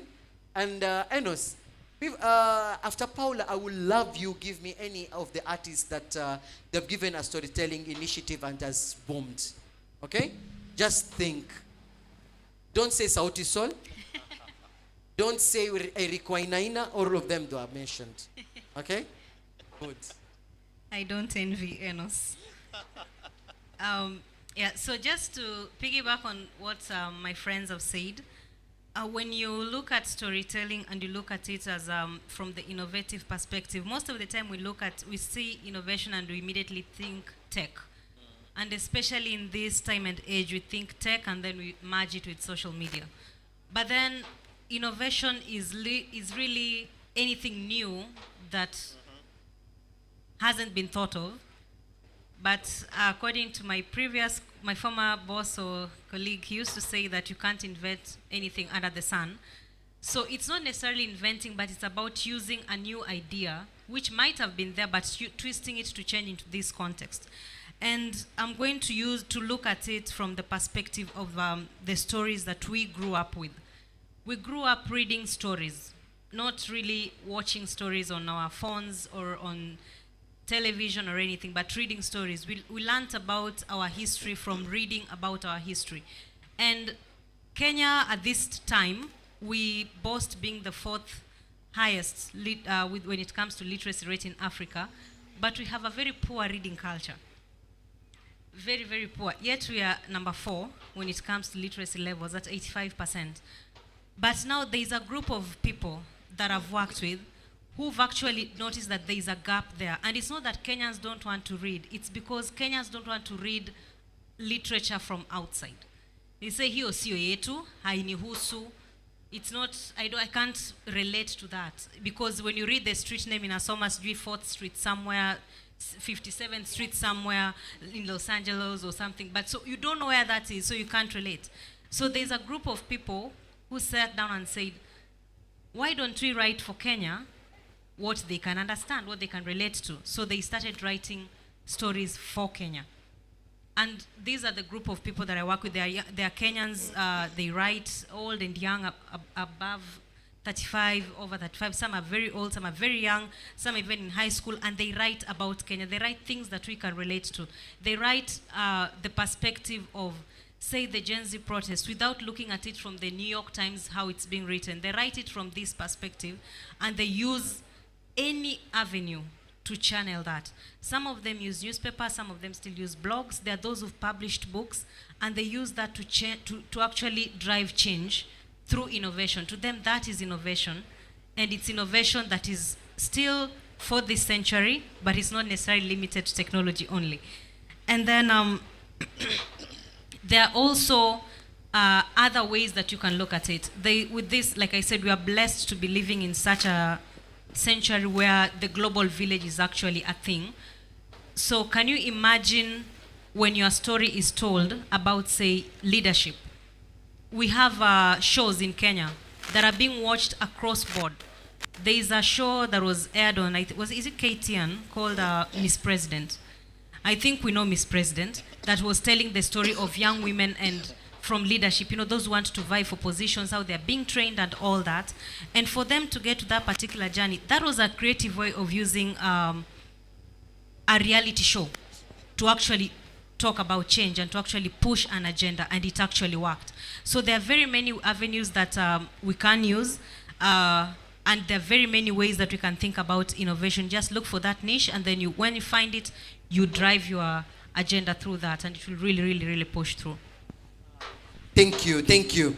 I really love how Madam Paula talked about innovation is not only about technology. And this actually, guys, it should stick in your minds.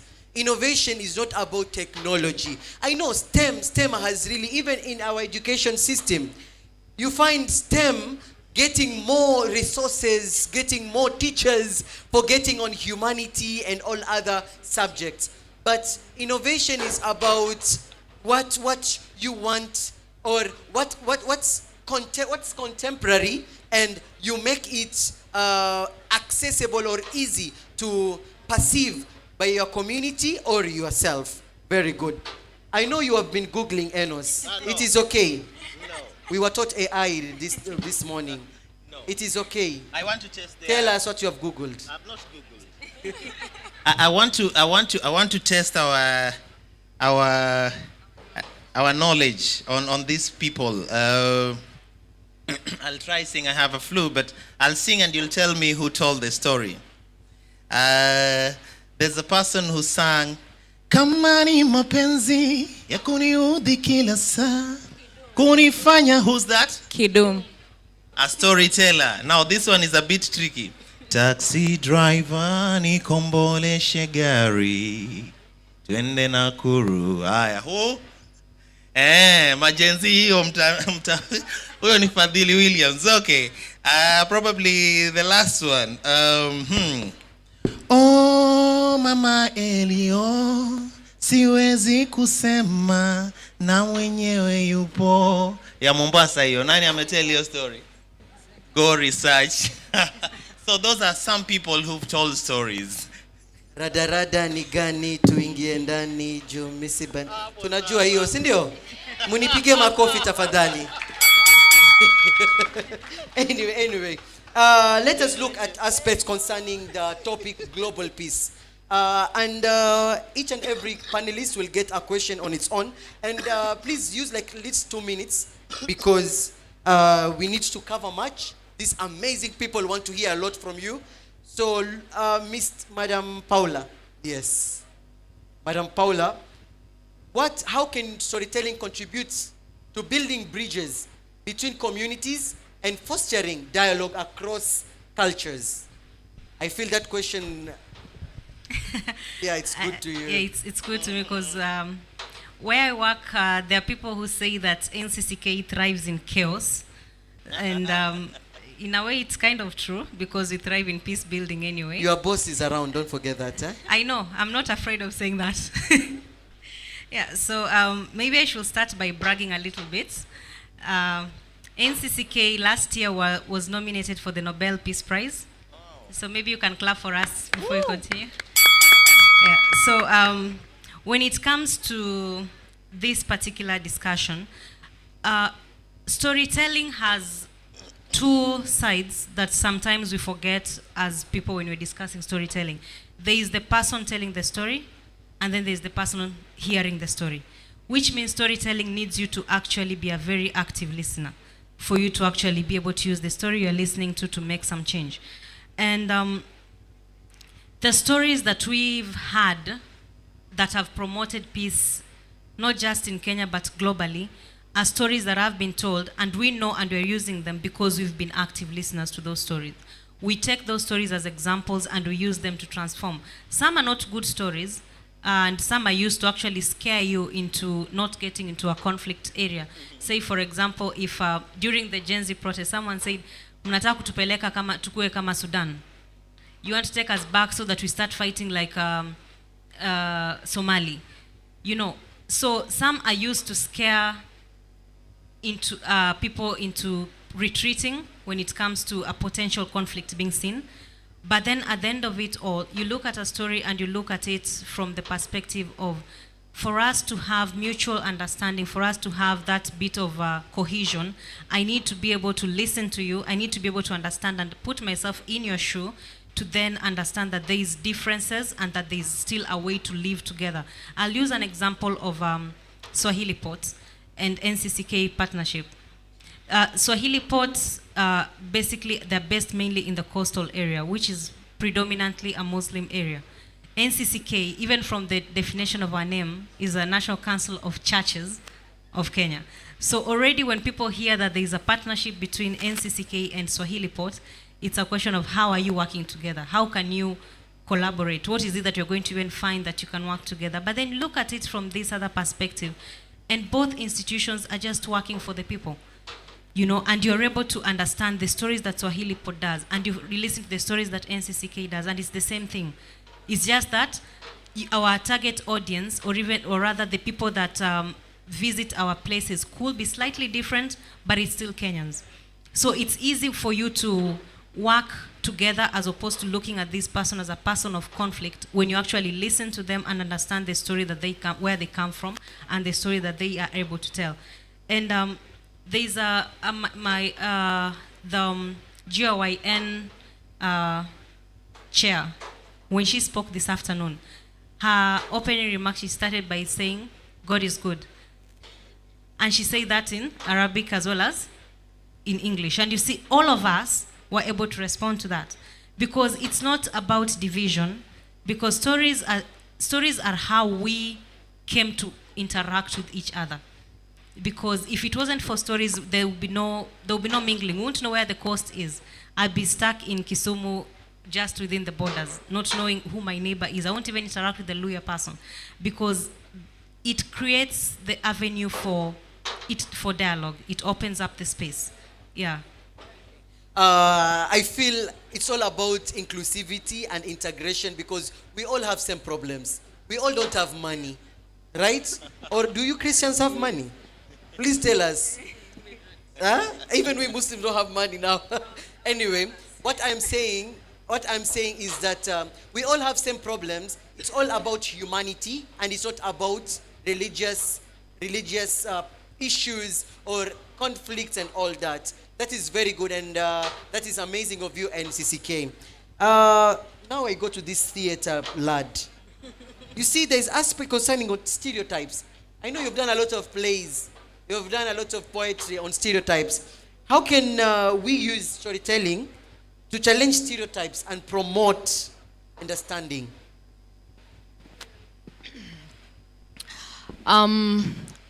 I think the main reason we stereotype is because we lack information. So for me, when we tell a story, a compelling story that has information, then it helps break those stereotypes. I'll give an example. I was working on a project around Mijikenda cultures, archiving Mijikenda cultures. And whenever we went to the community to research and find out about, because we needed to learn their stories, their ceremonies, their dances, the older generation, who are the current custodians of culture, were they were not too keen to share, especially because we are younger, and it's because they were afraid, because they have been stereotyped. It's been stereotyped that these old men who practice cultural practices are waganga and wachawi, and they're the ones who are causing us not to prosper. So they're very afraid to share. And even some of these rituals or ceremonies that are conducted in especially our cultural rituals, in a country where we are also very religious, and we don't have, like, that borderline of religion and my culture is still neither here nor there, because we jump to whichever suits us at the moment. So the stereotype of that these practices are archaic, they are backward, or they are more to witchcraft, is because we don't understand, we don't know the information. So when we tell the story of the why do we bury like this as a community? Why do we celebrate weddings like this as a community? Then I think those who have stereotyped get to understand, and then now it's no longer an issue. Then you understand, oh, okay, it's actually a part of life. It's their way of life. That is why watatoa mtoto nje after this number of days. That is why you will be named after this person, because that's how it was done in your community. So without explaining, and you're just told, apana, unafaa kunyolewa kwa sababu umefiliwa, of course I'm like, no, I'm not shaving my hair. But if you explain to me, so stories come in really handy to give information so that we break the stereotypes. That's okay. I saw in comedy, the comedy world, I remember there was a time it was trending so badly, whereby they were really desisting for people to do comedy targeting a certain community. Because there was a community, I'll just say it loudly here, the Kamba community. There was a time in a Churchill show or something like that, and then they felt offended. Do you remember that time? I feel stereotypes are all about how the contradicting perspective concerning that message you want to provide. And how should we cap that? You cap that through research. Before you do anything as a thespian, as a storyteller, do research on something that you need to give out And you avoid all that drama, right? Anyway, thank you. Let's go to mwimbaji wetu. Mr. Enos. Your question is, what is the role of storytelling in conflict resolution and peace building? Conflict resolution and peace building. Thank you. I like giving practical examples. There's a project that we implemented about 3 years ago. It was called Shrinking the Space Against Violent Extremism Thriving. And we were working to counter and prevent violent extremism. We had a number of teams. And one way we were looking for warring teams that are ukiwaeka hapa hawapatani, okay?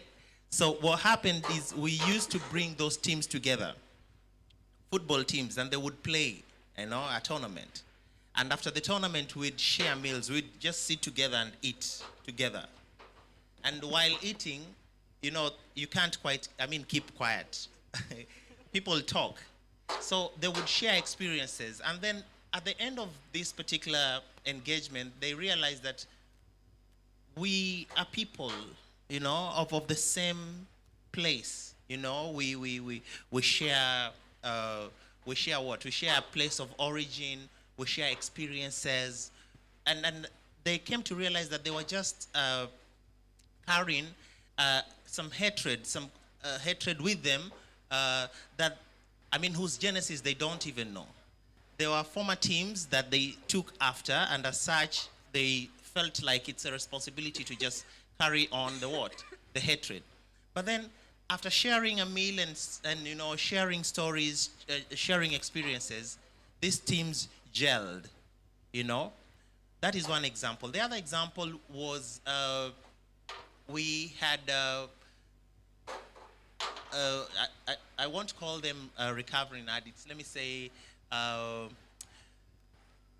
Young people who were in these juvenile gangs before, but now they were under rehabilitation. So what happened is that we used to call these elderly men to just share stories with them. And they would sit them down, over a cup of tea and just share how also them as elderly men used to resolve their conflicts. Then there's an old guy, he's now passed, Mr. Osama, who shared his stories of how people were being gunned down, in the 80s, 70s. And then there came this police boss in Mombasa, and what he did is that for every person who was found in a conflict and probably you'd stolen and stuff, his way of rehabilitating you was getting you to work in the ocean, like you are a seafarer. So you would be part of a crew that travels out. In doing so, you would get some cash, some sort of sustainable, sort of sustenance. And you'd send the money home and for your own car upkeep. And when people had that, and even the juvenile gangs, they were looking at better ways of resolving their own conflicts and building peace. So for a peaceful and harmonious coexistence, for us it was just putting up platforms where people share in the normal day-to-day routines. Either it's a football game, it's sharing a meal, it's just having stories with these elderly men. And then we realized that would, easily resolve some of those conflicts, and it built a harmonious coexistence. Yeah. Thank you. That was very insightful. And I feel if you continue that way, if you have more items or more contents on what you're doing, on the same example you've given us, I feel you can touch very many hearts, right? Okay. Now, we're in the last part. And this last part, the call to action, but our call to action will be a little bit different, okay? It will be part of your parting shot too, but I would really love in your parting shot and the call to action, you just give the challenges and opportunities to these people who are still seated here, how storytelling can really, what can support, or what support do young people or young storytellers need to amplify their voices through the challenges and opportunities as you wind up? So 2 minutes each. Okay, thank you. I just assumed I'll start fast. Yeah, so one of the challenges that I can say most people will encounter when it comes to storytelling or even using storytelling to tell their story is the challenge of coming second. Someone else is there first. So how do I navigate that? And you know, we can't all have completely unique things. There's always going to be a place where we meet. So it's always going to be a matter of coming second. But even if you're second, and I can use an example of the very common areas that we have social media. There are those, everyone is using social media to do something. During the Gen Z protests, again, I'll go back to that. There was different channels, different people using their platforms to talk about the different issues and everything. But then one young man came up and still using social media to get people to translate the finance bill into their different languages. And you see, that in itself, he found a way out. It was educative, it was very innovative, but it was a way out of the ordinary, so that it's not posting only in Swahili, in Sheng, but how do I reach the last person, that person who can only understand their local language? And that was something that they used. So it's a challenge that's going to be there, and it's something that we just have to find a way to navigate so that it doesn't limit us and then you end up saying, oh, it's already being done, I can't do it. Or someone is already singing, I can't sing. Or someone is already acting, therefore I can't act. We can't have enough musicians, we can't have enough artists, we can't have enough graffiti around. We need more, and we need to be able to reach more and more places. And just as to add on to that as a parting shot, when it comes to using storytelling as a way to drive social change, there's a common phrase that's always being used, and I think it's the one that I can leave us with, that for any change to happen, and when you're using storytelling, you need to be open to learn, and that is to learn new things, to embrace new people, embrace diversity and all that. You need to unlearn, especially the toxic bits, the parts that are still going to drive people back. You need to unlearn that, and you need to relearn, because you cannot always stop learning. Learning is a continuum, so you need to continue learning and learning and learning more and more. So I think I'll stop with that. Thank you. Thank you so much. You've really summarized. In a nutshell, I have come to realize, you see, for us teachers, the first concept you use when teaching, you teach from known to unknown. And through known to unknown is a form of storytelling. Are you getting it? So even the learning, unlearning, and relearning. Ni sawa. Madam Caroline. So I think the biggest challenge is, especially now speaking as an artist, and maybe for artists, emerging artists, is self-starting and the self-drive. And which is something you need to unlock yourself. You really must unlock it yourself, because there are so many opportunities. As an artist, especially as a solo artist, I think there are so many organizations that you can see what causes they champion and align. And there you have your job, there you have your opportunities to champion a cause. I mean, we're in a community that has so many issues, and all these are fodder for storytelling. They are fodder for your career growth, for you to get content. So my recommendation to young people is we have a whole resource called the internet, which can help us research and further the causes that we'd like to champion, the causes that are dear to our hearts.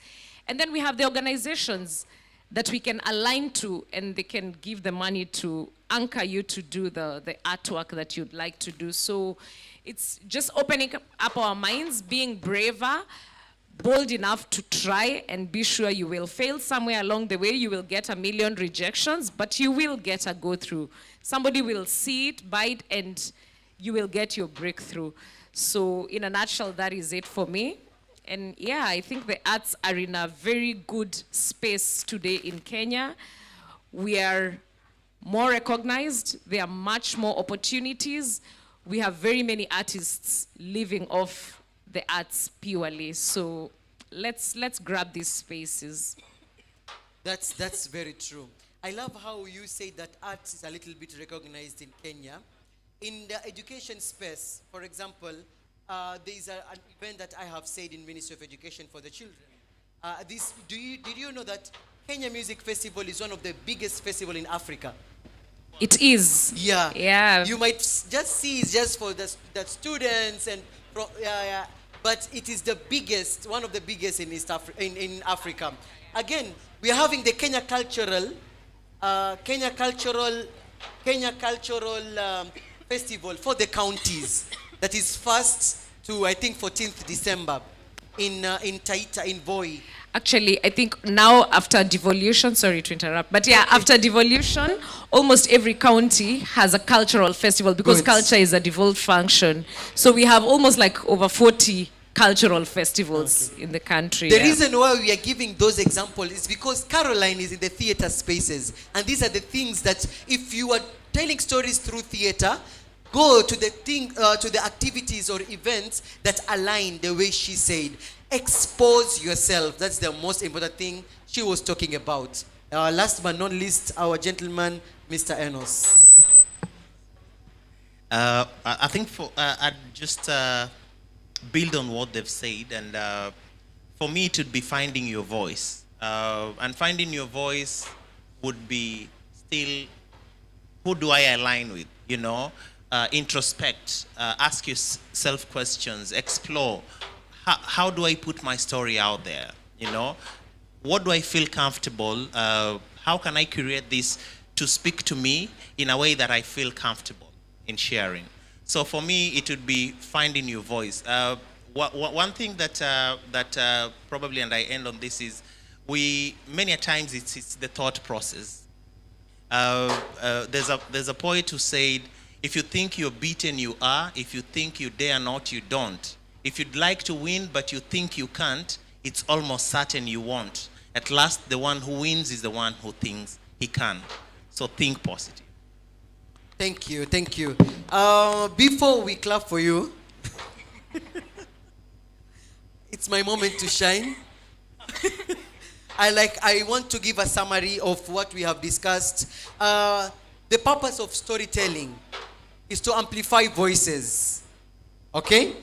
Inspiring actions, building bridges, promoting peace, preserve culture, promote innovation and research.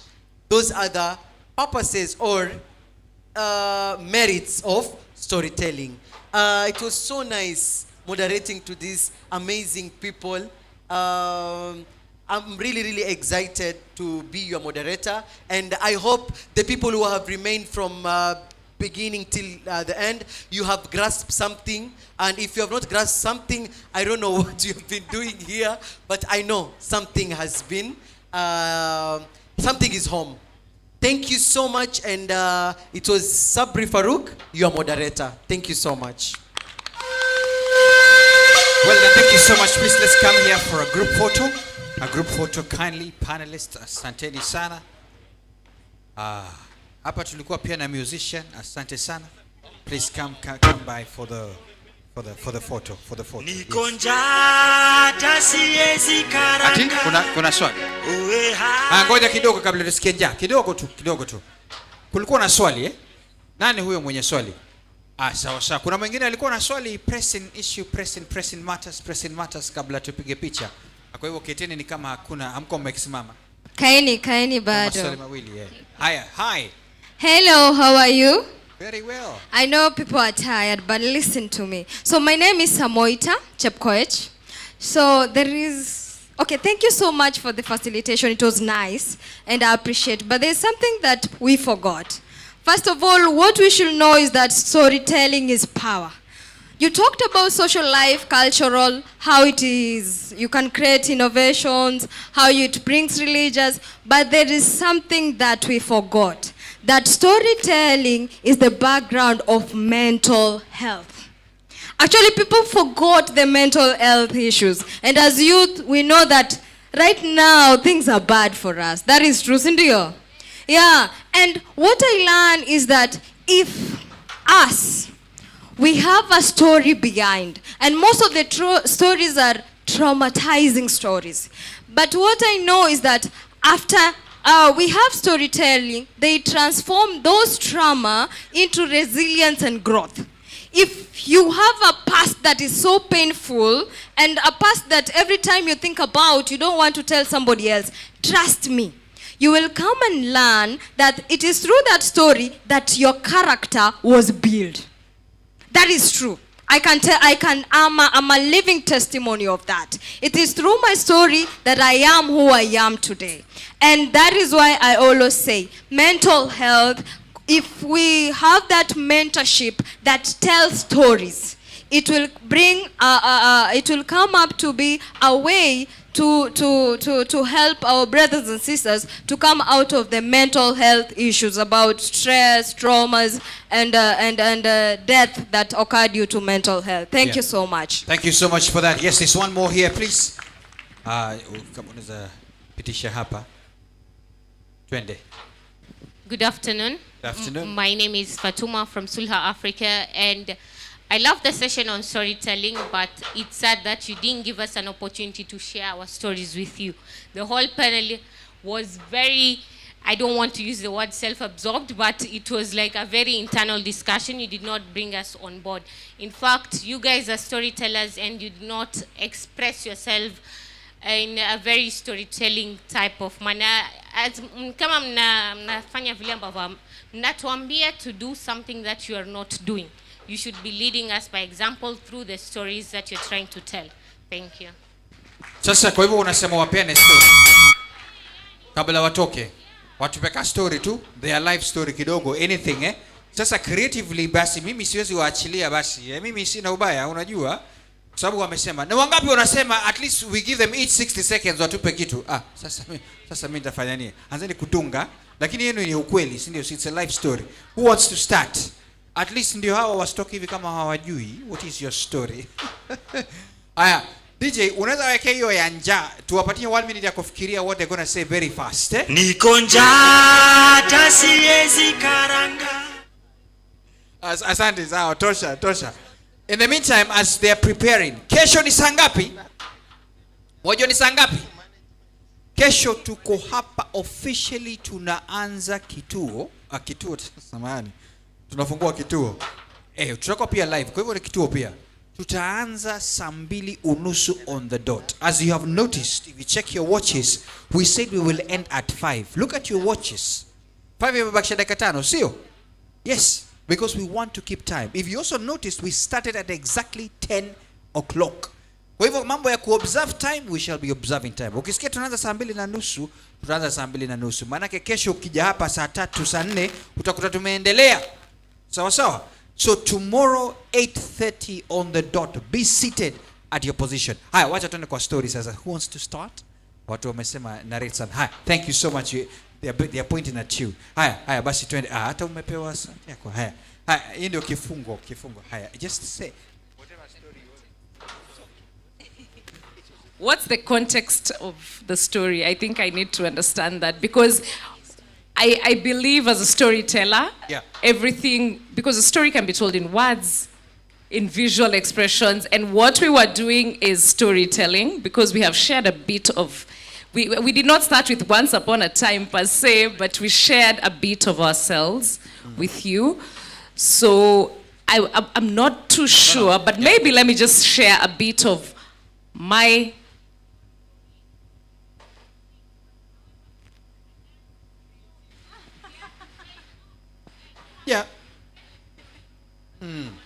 Oh, it's my story you want to hear? Okay. Okay, let me speak about my story as a theater maker in Mombasa. So I joined the theater in 2005 in Nairobi. And I've been in the theater since then. Then I had to move to Mombasa at some point of my life. But I was running a theater company in Nairobi. So I kept going back to Nairobi to produce shows every month. Then I decided, why not do, because I had never, in my head I had not settled in Mombasa. I didn't, as a Nairobian, there's the way you don't think Mombasa is a place to work. And that's the attitude I came with to Mombasa. But then after some time, I realized the coastal people actually really love the arts. So I began Jukwaa Arts, and I started a method that was not very common. And I remember getting a lot of backlash, especially from the older artists and the more seasoned artists, because I was using devised theater, and the modern trend at that point was mainly the scripted farces and the Western stories, and yet I was devising just stories, our local stories.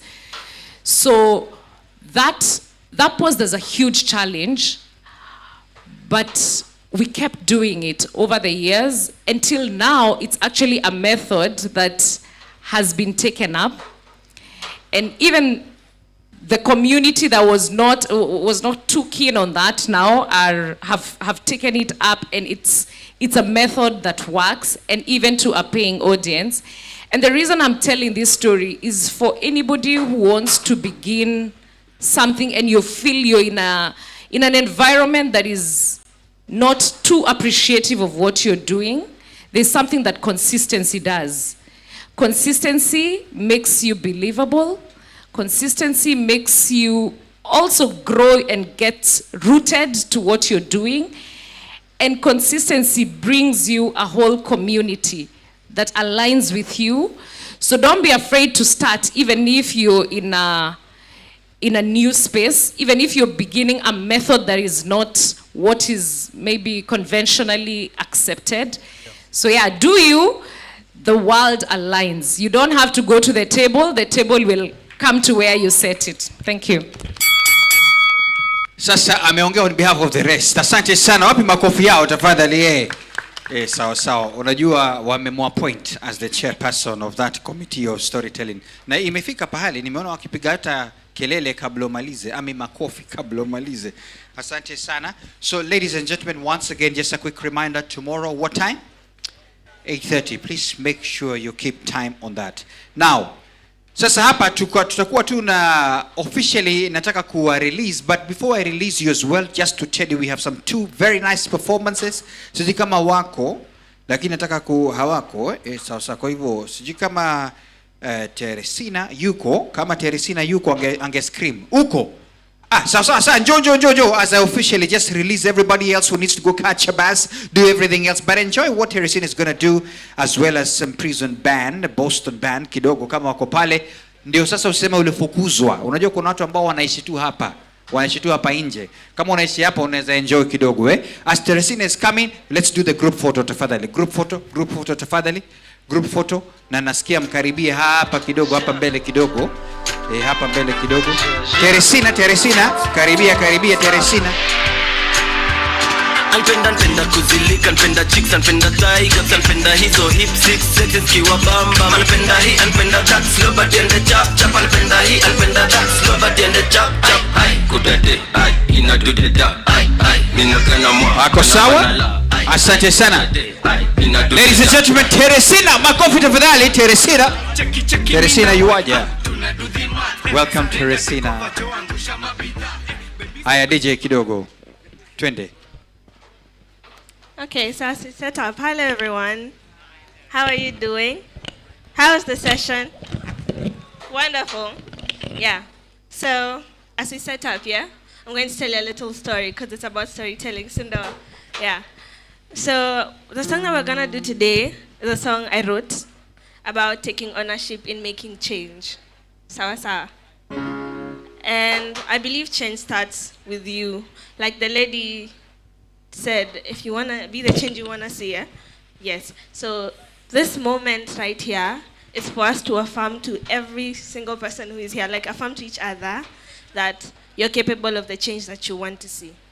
And just like how the butterfly effect works, or how tidal waves come up. It begins with single waves, a single butterfly, and then you get that beautiful effect that happens. That's same thing that we're talking about. So I'm going to teach you the chorus. The words are ni yangu, ni yako, ni yetu sote. Could you try to say that? Yes, that's it. Yeah. So the melody is ni yangu, ni yako, ni yetu sote. Try to sing that. Ni yangu, ni yako. Yeah, and then you do that twice. Ni yangu, ni yako, ni I see you sote. Ni yangu. Sing that.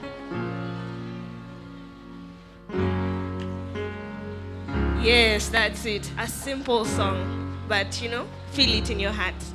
I'm gonna start. Let me be dramatic. Okay. Kila mmoja wetu anayo sauti ya kuchange haya, ya kuchange haya. Tukipaza sauti, kila mmoja wetu taweza change haya, change haya. Ni yangu, ni yako, ni yetu sote.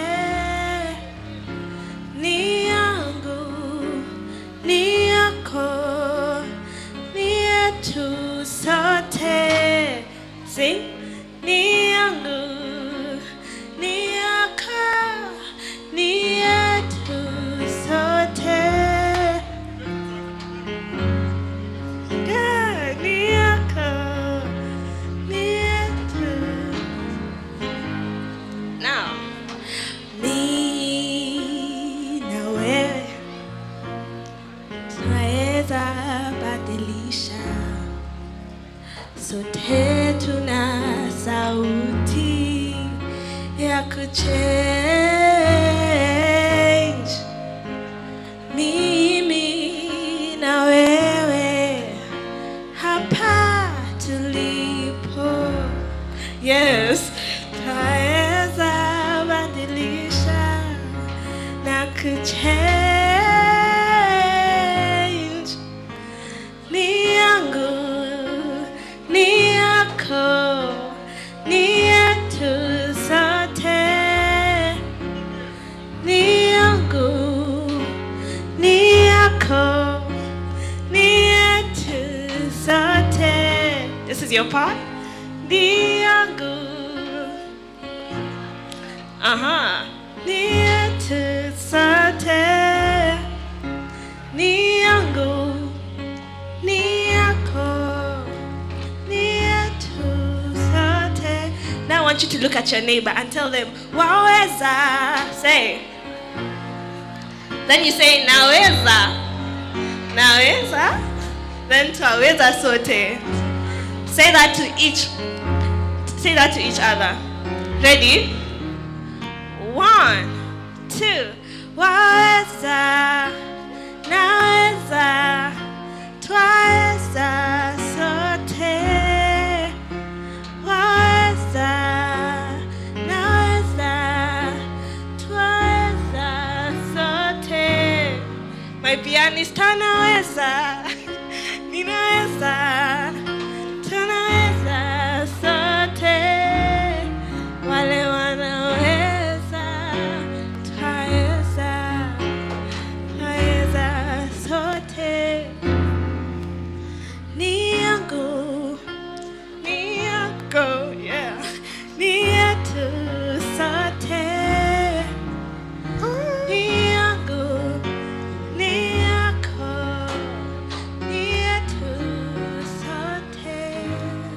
Sote. Yeah, that's it. Thank you for your participation. Bye. Ngoja kidogo kabla umalize. Hebu tuende chorus tena one more time. Nataka kuonyesha ule hata mimi naweza imba kidogo. Ni yako sema. Ni yako. Yes. Ni yako. Ni yetu sote. Ni yangu. Ni yako.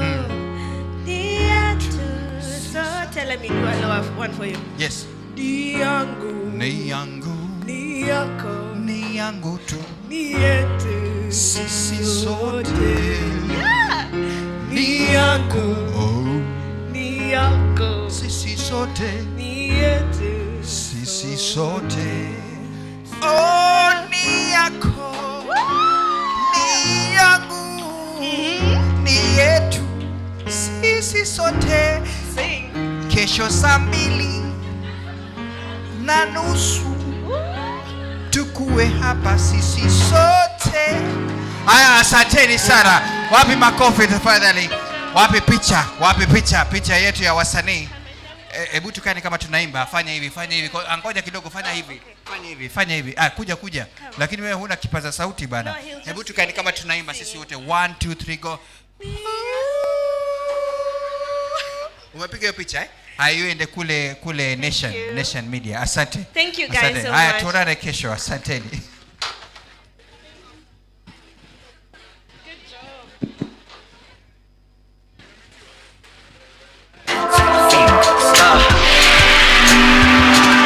Anpenda kuzilika, anpenda chicks, anpenda tigers, anpenda hizo hip six sexes kiwa bamba. Anpenda hii, anpenda that slow but in the chop chop. Anpenda hii, anpenda that slow but in the chop chop. Ay, kudade, ay, ina do the da. Ay, ay, mina kana mwa, anamba na la. Ay, ay, kudade, ay, ina do the da. Ay, ay, ay, ay, ay, ay, ay, ay.